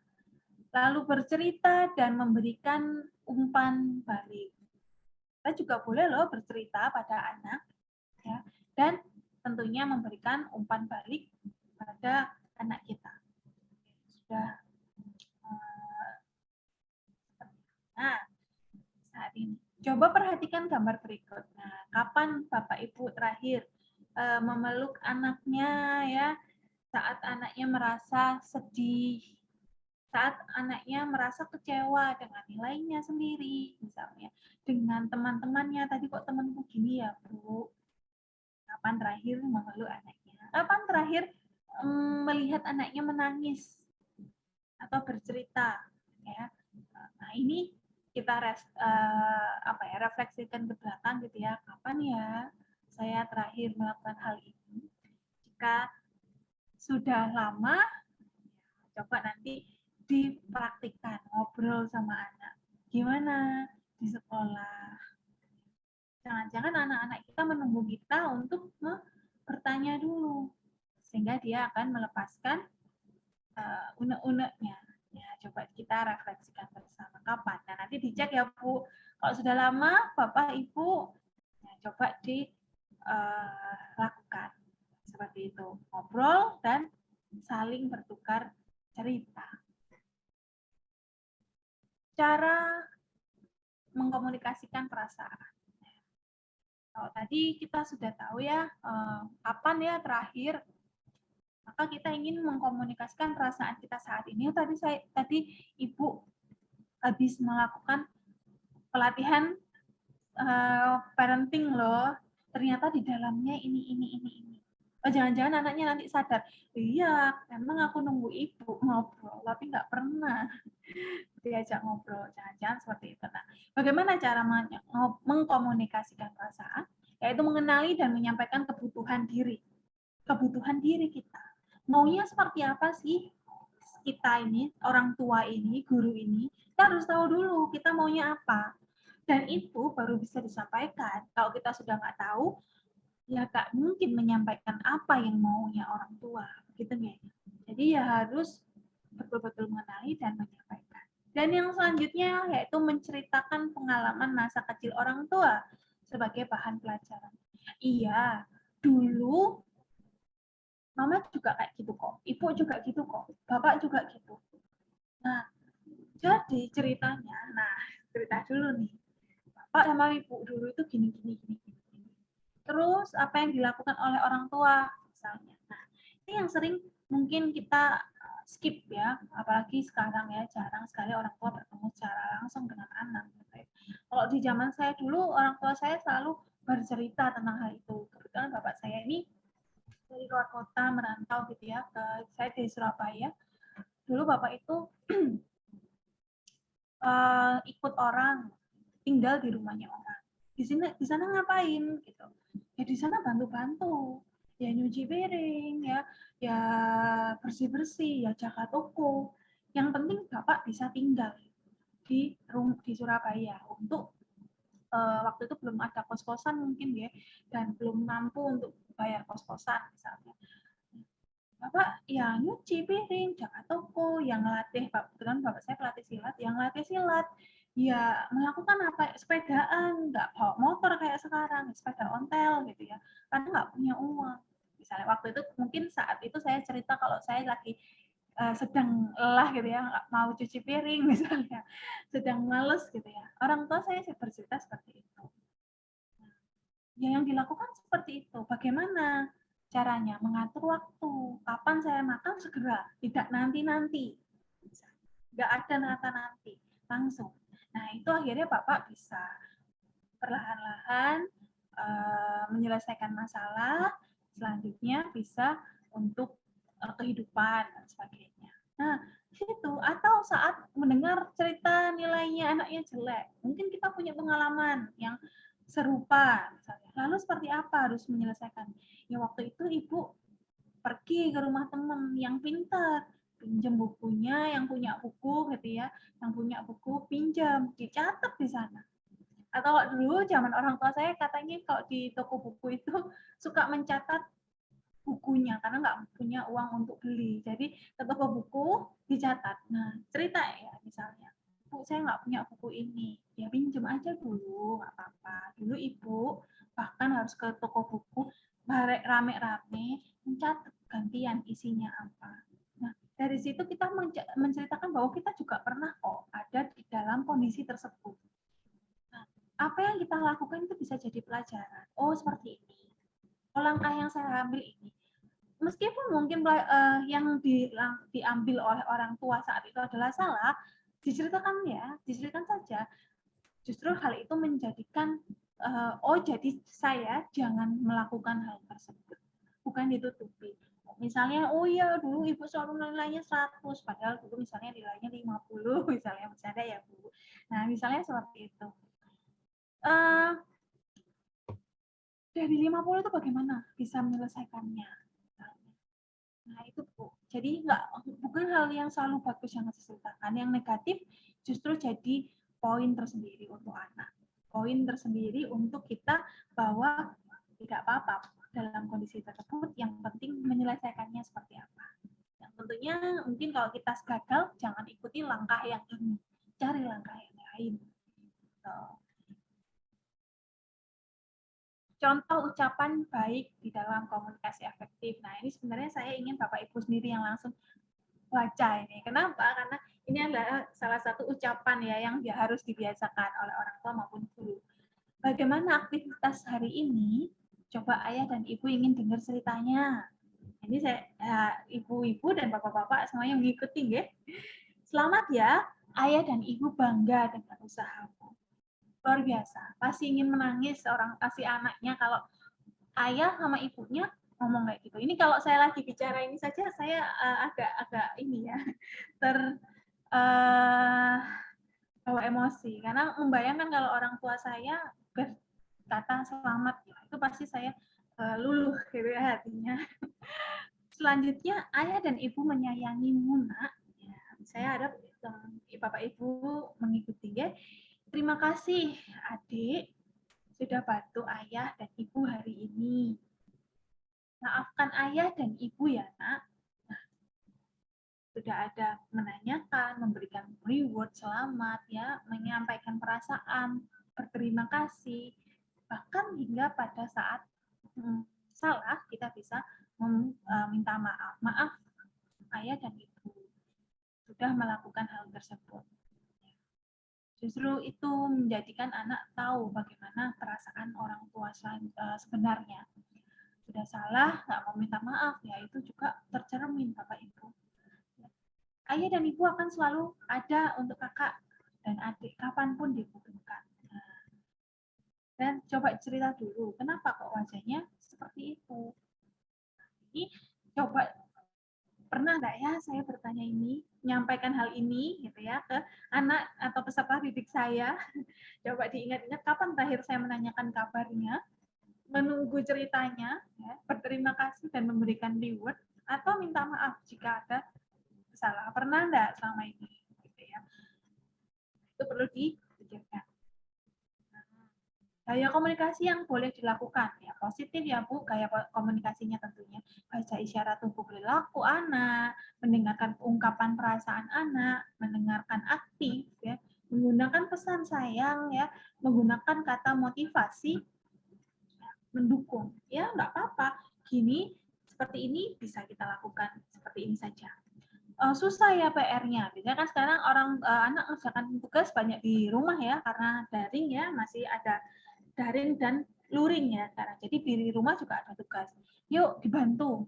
Wah, sangat senang orang tua anak jika dibantu orang tuanya mengerjakan tugasnya yang porsinya tentunya disesuaikan. Mana yang porsi anak. Mungkin kalau yang perempuan harus kalau ada hasta karya atau prakarya gitu ya, harus ngaku-ngaku ya ayahnya bisa membantu ya, nggak selalu anaknya harus mandiri ya, nanti anaknya merasa tidak diberikan motivasi, sudah merasa sulit nangis gitu ya. Kalau saya dulu sering menangis loh Bapak Ibu, malam-malam jam 10 kalau tugas saya belum selesai saya sering menangis karena semuanya sudah mulai tidur, tapi habis itu bapak saya keluar dibikinin mie dibikinin susu dah. Itu adalah motivasi dengan cara ya kamu tetap kerjakan nih bapak bikinkan mie ya misalnya. Membiasakan mengucapkan terima kasih, permisi, maaf, minta tolong pada anak sesuai dengan kondisi. Loh, permisi, bisa enggak minta tolong, belikan garam di sebelah. Kata-katanya itu sudah sangat mempengaruhi bagaimana anak mau beraktivitas selanjutnya. Kalau enggak, belikan garam, udah cepet-cepet. Nah, itu aduh ini belum posting Instagram nih mah misalnya, biasanya kan anak-anak itu belum lihat ini. Nah, itu juga harus diperhatikan Bapak Ibu. Mengembangkan pertanyaan terbuka, bukan ya atau tidak jawabannya. Dok, sudah makan? Sudah. Tanya. Tadi sudah makan apa? Nasi goreng. Oh, beli di mana? Nah, pertanyaan tersebut akan bergulir. Tapi kalau kita sudah tanya yang jawabannya iya, tidak, sudah, belum, bukan, betul. Nah, itu sudah tertutup. Sudah pulang dari sekolah? Sudah. Titik. Sudah aja. Tapi tadi pulang naik apa? Naik bemo. Oh, naik bemo. Ya, sama siapa? Masih banyak lanjutan pertanyaannya sehingga komunikasi atau ngobrolnya orang tua dan anak itu makin panjang. Gunakan kata-kata yang benar, memberikan contoh perbuatan dari orang tua. Dan ini yang terakhir Bapak Ibu, yaitu bagaimana sih? Itu kan tadi yang boleh ya, yang sangat disarankan. Lalu bagaimana komunikasi yang tidak boleh dilakukan oleh orang tua? Menyalahkan, meremehkan, wah kamu gini aja nggak bisa. Sakit hati, ya. Kita sama atasan kita aja ketika dibilang seperti itu udah mungkin males dah gitu ya, meremehkan, menyalahkan. Salahmu, sekolahnya nakal, salahmu nggak belajar, makanya nilainya jelek. Nah, coba diulik, kenapa nilainya jelek? Betulkah dia malas? Kenapa kok malas? Itu yang perlu diperhatikan, bukan menyalahkan, karena menyalahkan tidak menyelesaikan masalah. Pemerintah, ini, kerjakan. Waduh, itu nggak sesuai dengan anak zaman now, zaman sekarang ya. Karena pemerintah itu anak berpikir, kenapa saya harus melakukan hal A, hal B, C. Itu sekarang sudah berpikir ke sana anak-anak Bu. Pintar-pintarnya luar biasa anak sekarang. Mengancam, kalau kamu nggak, kamu akan, kalau kamu nggak ngaji, kamu nggak boleh main. Tapi berikan, kenapa dia harus mengaji? Kalau nanti nggak ngaji, nanti kesulitan loh waktu sholat, kesulitan loh saat apa, bukan mengancam ya. Dan yang terakhir adalah bersifat menyelidiki. Terus dikejar misalnya. Tadi kamu mukul siapa? Ini, kenapa mukul ini? Lah ini kenapa kalau kamu pukul? Bla bla bla bla bla bla. Menyelidiki ke dalam. Dan itu yang bersifat negatif ya. Kalau positif, anaknya senang-senang aja ya bisa bercerita. Tapi kalau ceritanya negatif, ya anak merasa terintimidasi atau tertekan. Ya, itu dia. Terima kasih atas perhatiannya Bapak Ibu hari ini ya. Mungkin saya kembalikan ke moderator. Silakan Mbak Nurul. Baik, terima kasih Bu Dinda atas pemaparannya. Untuk sesi selanjutnya yaitu sesi tanya jawab. Monggo bagi Bapak Ibu yang mau bertanya, silakan boleh mengaktifkan audionya. Dan juga izin mengingatkan, Bapak Ibu boleh sambil mengisi link absen yang sudah dibagikan di room Zoom chat atau di grup masing-masing. Monggo Bapak Ibu yang mau bertanya.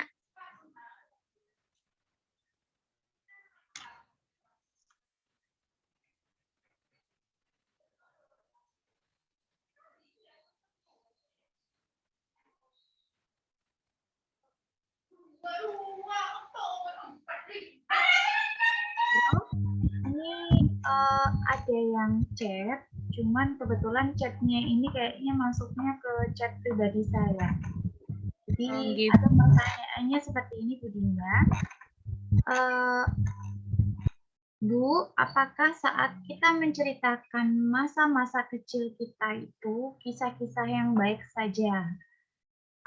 Apabila kita menceritakan kenakalan kita dulu, bagaimana caranya supaya kenakalan kita tidak ditiru oleh anak kita? Ini kebetulan ditanyakan oleh, nah ini Ibu siapa ya? Mungkin bisa audionya dinyalakan, Bu? 1GHST ini. Nah, ini nama kode handphonenya sepertinya ya. Oke, mungkin itu Bu Dinda. Jadi saya ulang, apakah saat kita menceritakan masa-masa kecil kita itu harus kisah-kisah yang baik saja?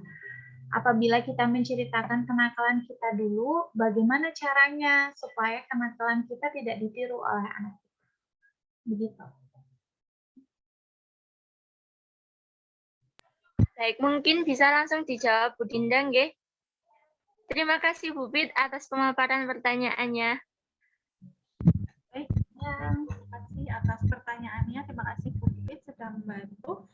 Ya, jadi Bu, boleh nggak sih cerita yang negatifnya juga kenakalan kita, lalu gimana biar dia tidak mengikuti gitu ya perilaku yang mungkin kurang pas. Nah,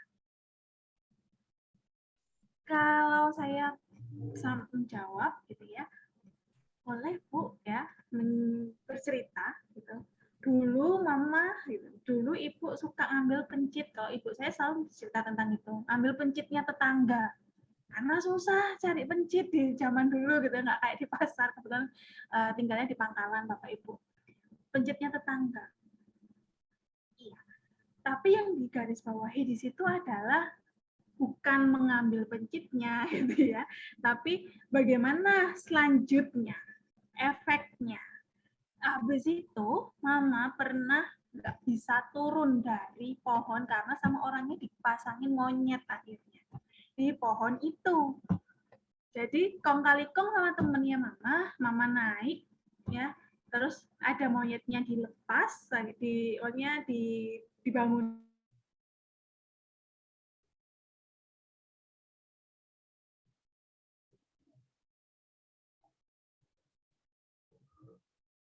Bu Dinda?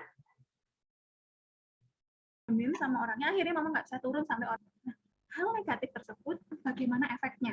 Nah, Ibu nggak tahu ya negatif yang lainnya itu yang diceritakan.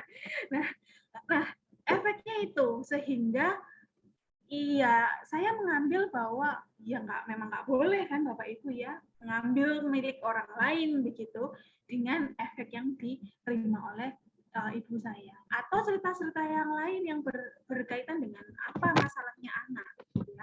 Misalnya masalahnya adalah tentang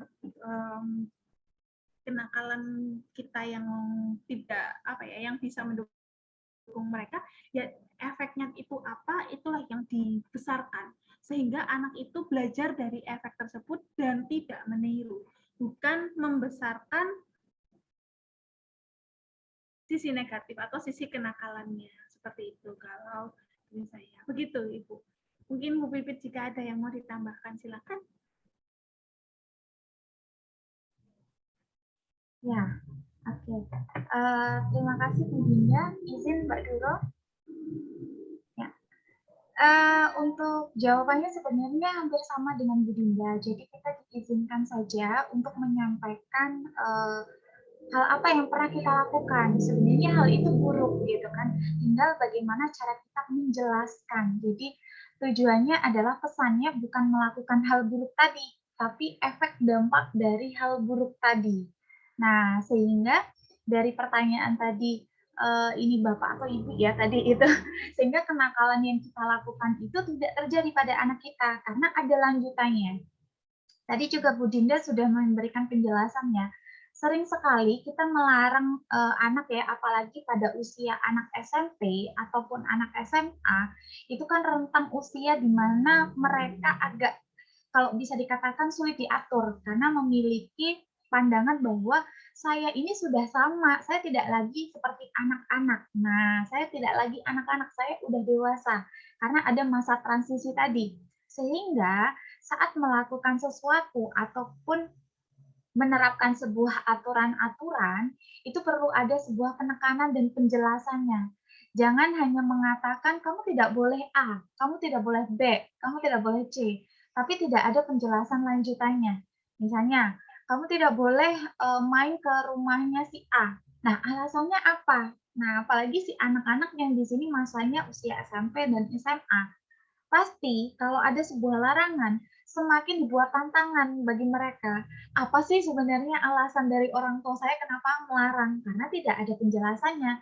Berbeda saat kita ada penjelasannya. Ibu, bapak sih boleh-boleh saja kamu main. Asal kamu harus melakukan tugas A, B, C, D ini dulu. Baru kalau sudah tuntas, baru selesai, kamu boleh main ke sana. Tapi nanti setelah jam berikutnya, misalnya jam 4 kamu harus pulang lagi. Nah, karena itu sudah sore, ada harus yang kamu kerjakan membantu ibu, bapak, dan lain sebagainya. Nah, hal-hal itu yang harus kita jelaskan. Maksud tujuan kita kenapa melarang, maksud tujuan kita kenapa dia tidak diperbolehkan melakukan aktivitas itu. Nah, itu harus ada penjelasan-penjelasan. Begitu. Mungkin itu Bu Dinda yang bisa saya tambahkan.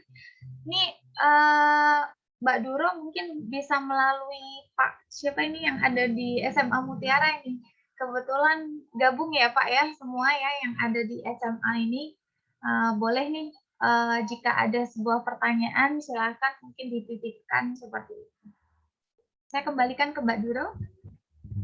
Oke, baik. Terima kasih Bu Dinda dan Bu Pipit atas pemaparan jawaban dari penanya. Monggo Bapak atau Ibu, barangkali ada yang ingin ditanyakan lagi, karena kebetulan waktunya juga masih banyak, Alhamdulillah, jadi masih bisa panjang pertanyaannya. Jika jenengan ada pertanyaan-pertanyaan terkait dengan pengasuhan dan mindful parenting yang sudah dipaparkan oleh pemateri tadi. Untuk Bapak Ibu yang sekarang berada dalam satu ruangan SMA Mutiara DT mungkin bisa menyampaikan dari perwakilan atau mungkin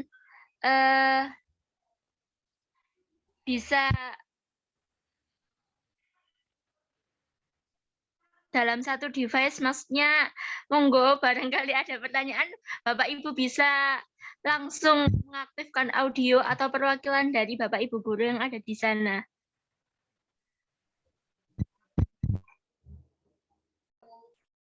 Ini Bu dari SMA Mutiara DT mau bertanya Bu. Oke, monggo Bapak. Bu, ini nanya,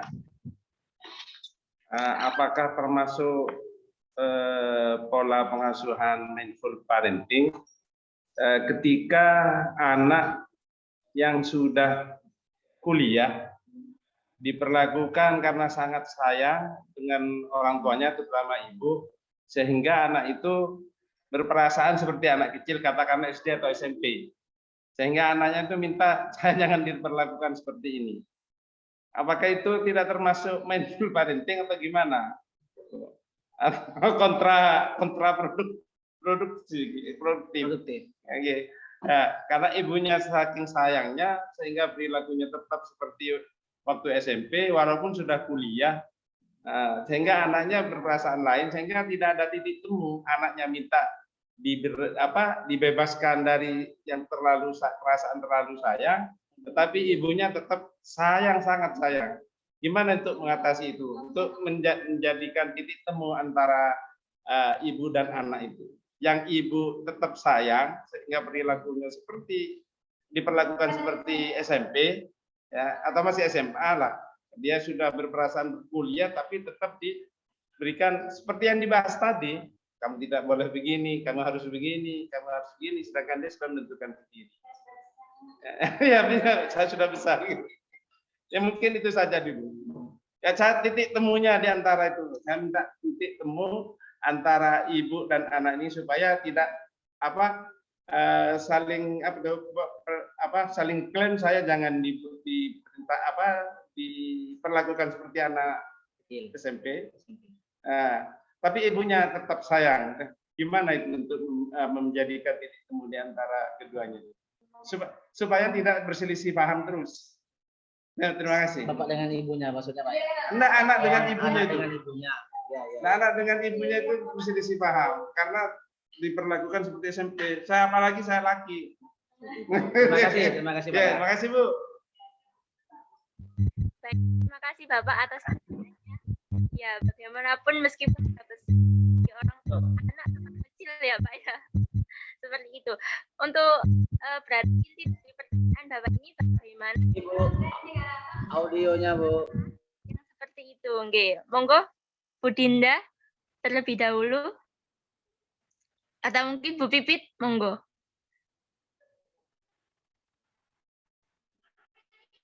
Monggo Bu Dinda, untuk momennya Bu Dinda ini.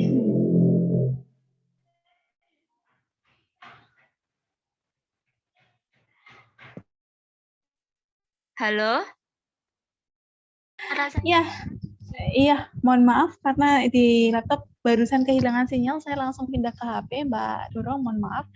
Ya, bagaimana ini ya kalau anaknya sudah kuliah, diperlakukannya seperti anak SMP terus gitu ya, saking sayangnya tidak mau masih mau memperlakukan anaknya seperti dulu ya, lebih ke masih kecil gitu ya anggapannya.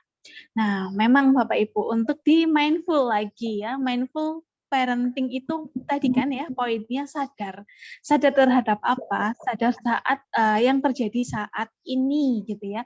Jadi yang dimention hanya ibunya saja ya, yang disebutkan hanya ibunya saja. Jadi bapaknya sebenarnya sudah bisa mengetahui ya, sudah bisa membantu ibunya untuk yang terjadi saat ini. Anaknya sudah bukan sudah SMP Ma, sudah bukan SMP lagi Ma, tapi kuliah. Nah ini bapaknya juga sangat bisa diandalkan ini betul. Nah tapi yang perlu disadari adalah orang tua, ibu ya, ini ibunya harus sadar bahwa kondisi saat ini anak saya sudah kuliah. Nah itu bisa disampaikan oleh Bapak mungkin ya untuk menyadarkan. Nah dari sisi anak bisa bercerita bahwa kondisi saat kuliah itu seperti ini sekarang, berbeda dengan saat SMP.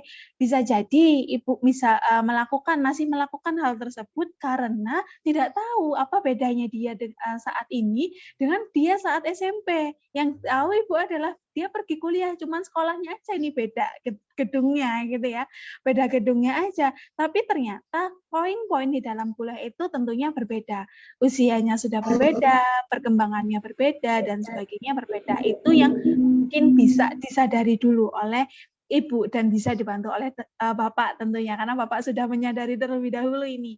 Nah seperti itu, dan anaknya juga bisa dimotivasi untuk bercerita kepada ibunya seperti itu. Mungkin Bu Bibit bisa menambahkan, silakan. Terima kasih banyak. Nah, ini salah satu contoh ya, kalau kemarin langsung ya Mbak Duro. Oh ya, langsung ya. Jadi pertanyaan Bapak ini menarik sekali. Coba kalau kemarin itu Pak, kebetulan saya memberikan materi tentang kenali baik si anak dulu.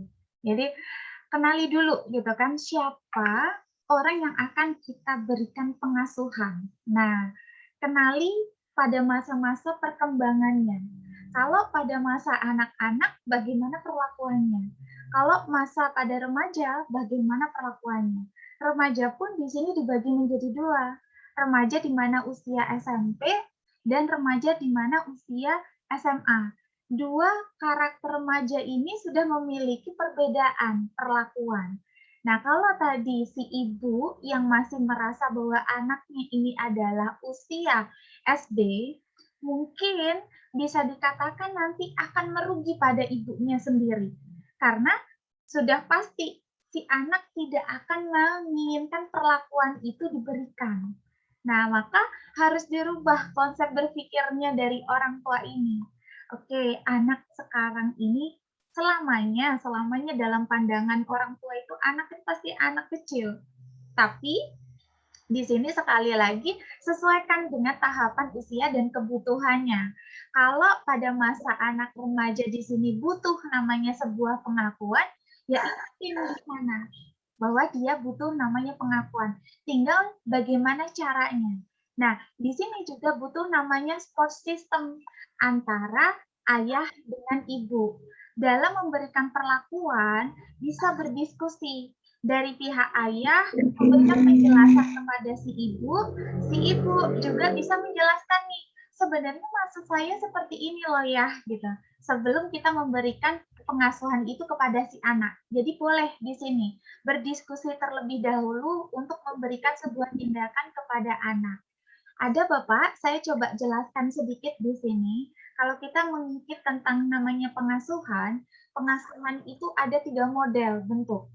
Ada demokratis, ya, ada pragmatis, dan ada permisif. Ada demokratis, ada penelantar, sama permisif ya. Nah, salah satu bentuk otoriter juga ya Pak, ada yang mendefinisikan menjadi 4, ada yang 3 di sini ya. Saya coba jelaskan yang di Bapak tadi. Kalau di Bapak, dengan tipe gayanya Ibu tadi, mungkin yang digunakan di sini adalah permisif, memanjakan dari si anak. Nah, kalau untuk yang si Bapak lakukan bisa jadi melakukan dengan bentuk demokratis.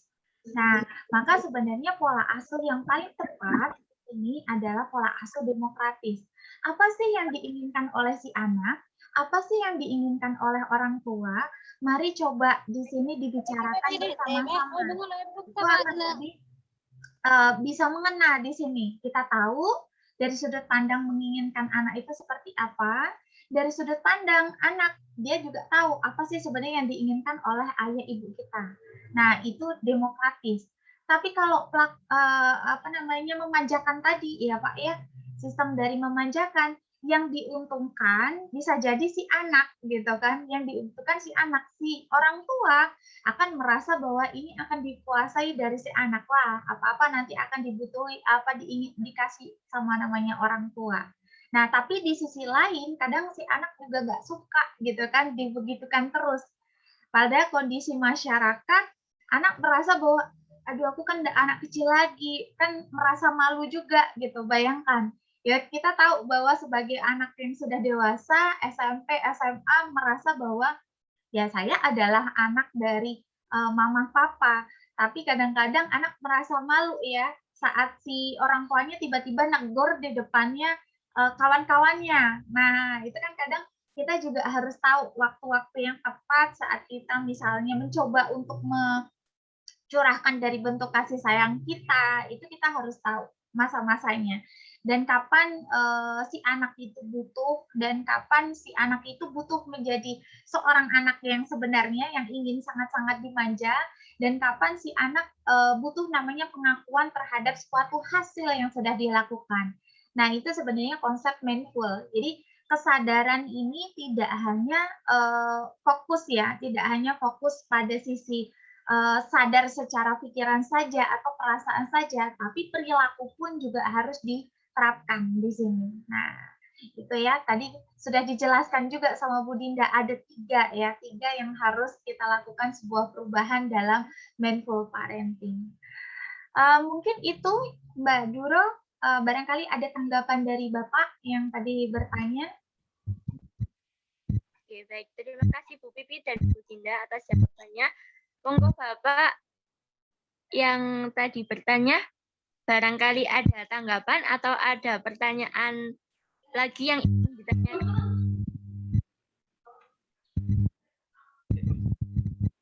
Monggo kalau mau saya bantu.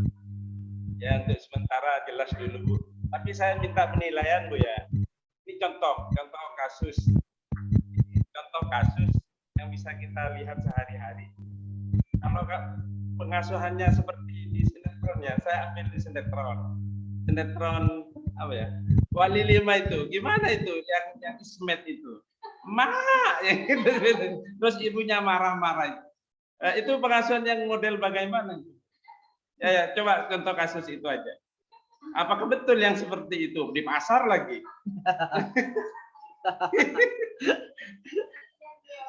Ya itu aja, Bu. Ya siap Bapak, saya coba untuk menanggapi ya Pak.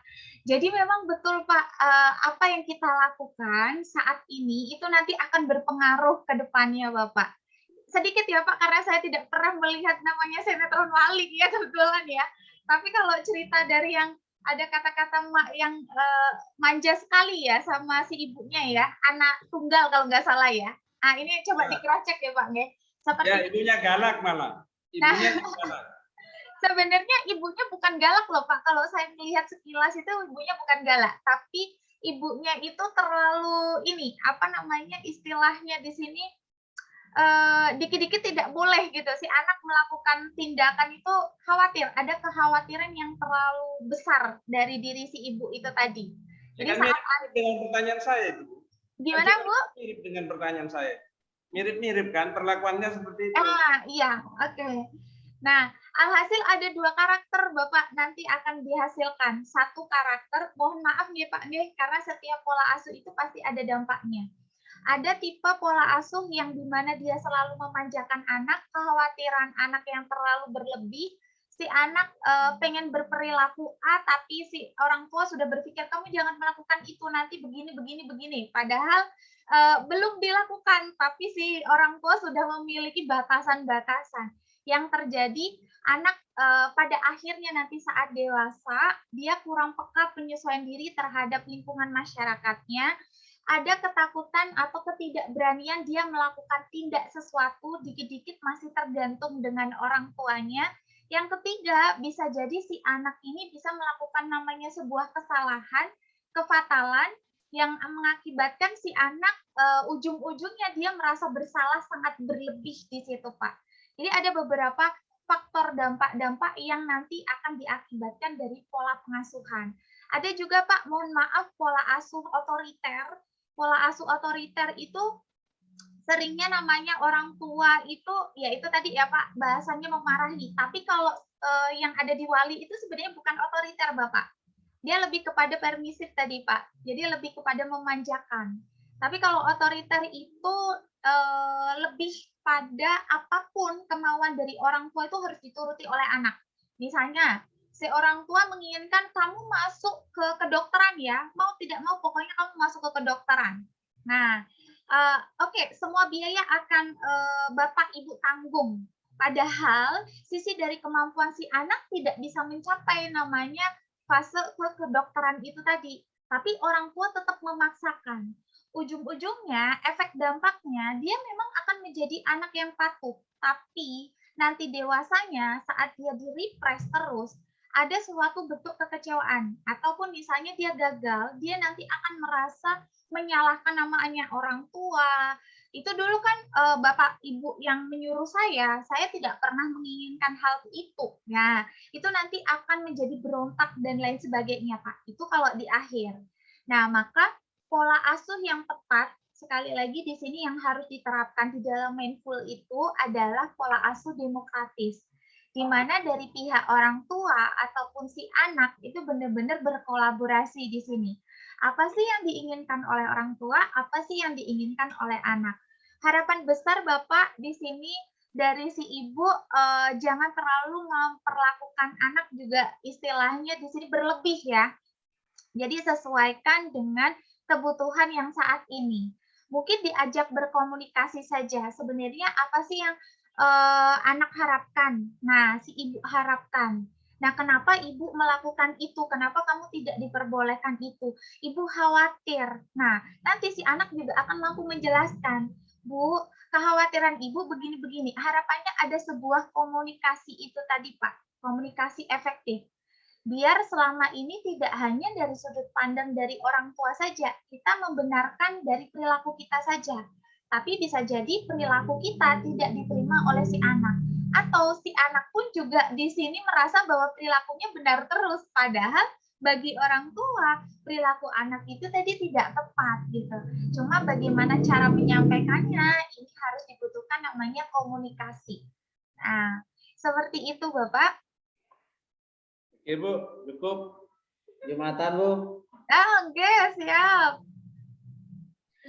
Oke. Oke, Mbak Duro, saya kembalikan ke Mbak Duro. Baik, terima kasih atas jawabannya. Terima kasih juga Bu Dinda atas jawabannya, dan terima kasih Bapak atas pertanyaannya yang menarik sekali, karena kebetulan Bapak juga banyak belajar ya. Kita semua nanti, saya juga pengen melihat filmnya ini. Film 5. Ya, banyak sekali konteks-konteks pengasuhan yang ada di film sebenarnya Pak, seperti halnya film Keluarga Cemara. Jadi sebenarnya karena film-film yang kekinian yang seringkali ditonton oleh remaja itu kan tidak semuanya juga baik. Nah, di sini juga Bapak dan Ibu bisa mengkomunikasikan dengan anak, tontonan apa yang seringkali dilihat anak itu pastinya juga akan berdampak pada perilaku anak. Apalagi ini kan semuanya remaja SMP dan SMA. Kalau tontonan sekarang kan banyak di Ikatan Cinta ya. Nah, kalau remaja pastinya juga istilahnya tipis-tipis sana seperti itu. Bapak dan Ibu, mungkin itu saja sesi tanya jawab pada kesempatan hari ini, dan untuk sesi selanjutnya itu penutup, kita berjumpa lagi di pelatihan hari Minggu yang insya Allah merupakan pelatihan online kedua Bapak dan Ibu.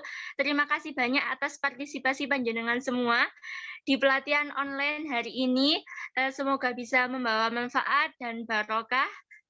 Dan saya juga izin mengingatkan bagi Bapak Ibu yang belum mengisi absensi, boleh sambil mengisi link absensi yang sudah disediakan. Boleh jika mengalami kendala. Sebagian sudah ngisi, sebagian sudah ngisi, Bu. Alhamdulillah, terima kasih Bapak. Mungkin cukup itu saja dari saya. Saya akhiri. Wassalamualaikum warahmatullahi wabarakatuh. Waalaikumsalam warahmatullahi wabarakatuh. Bapak mohon maaf, tadi atas nama Bapak siapa? Yang bertanya ya? Iya. Pak Ismail. Oke, terima kasih Bapak Ismail. Insya Allah kami akan mencatat dari Bapak Ismail. Sebelumnya mungkin kalau Bapak Ibu berkenan, mohon dinyalakan untuk videonya. Kita coba untuk foto bersama di sini. Sediaannya.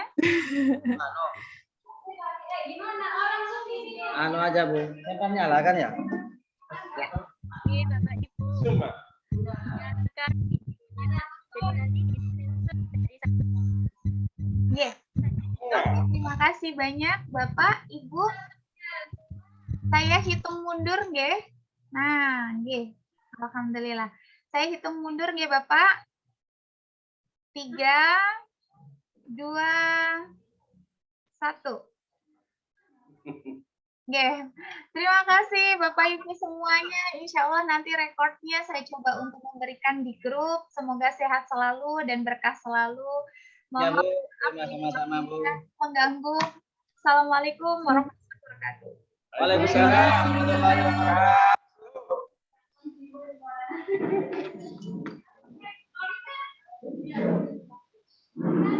Bisa mengakhiri, tidak apa-apa Bapak Ibu. Nggih.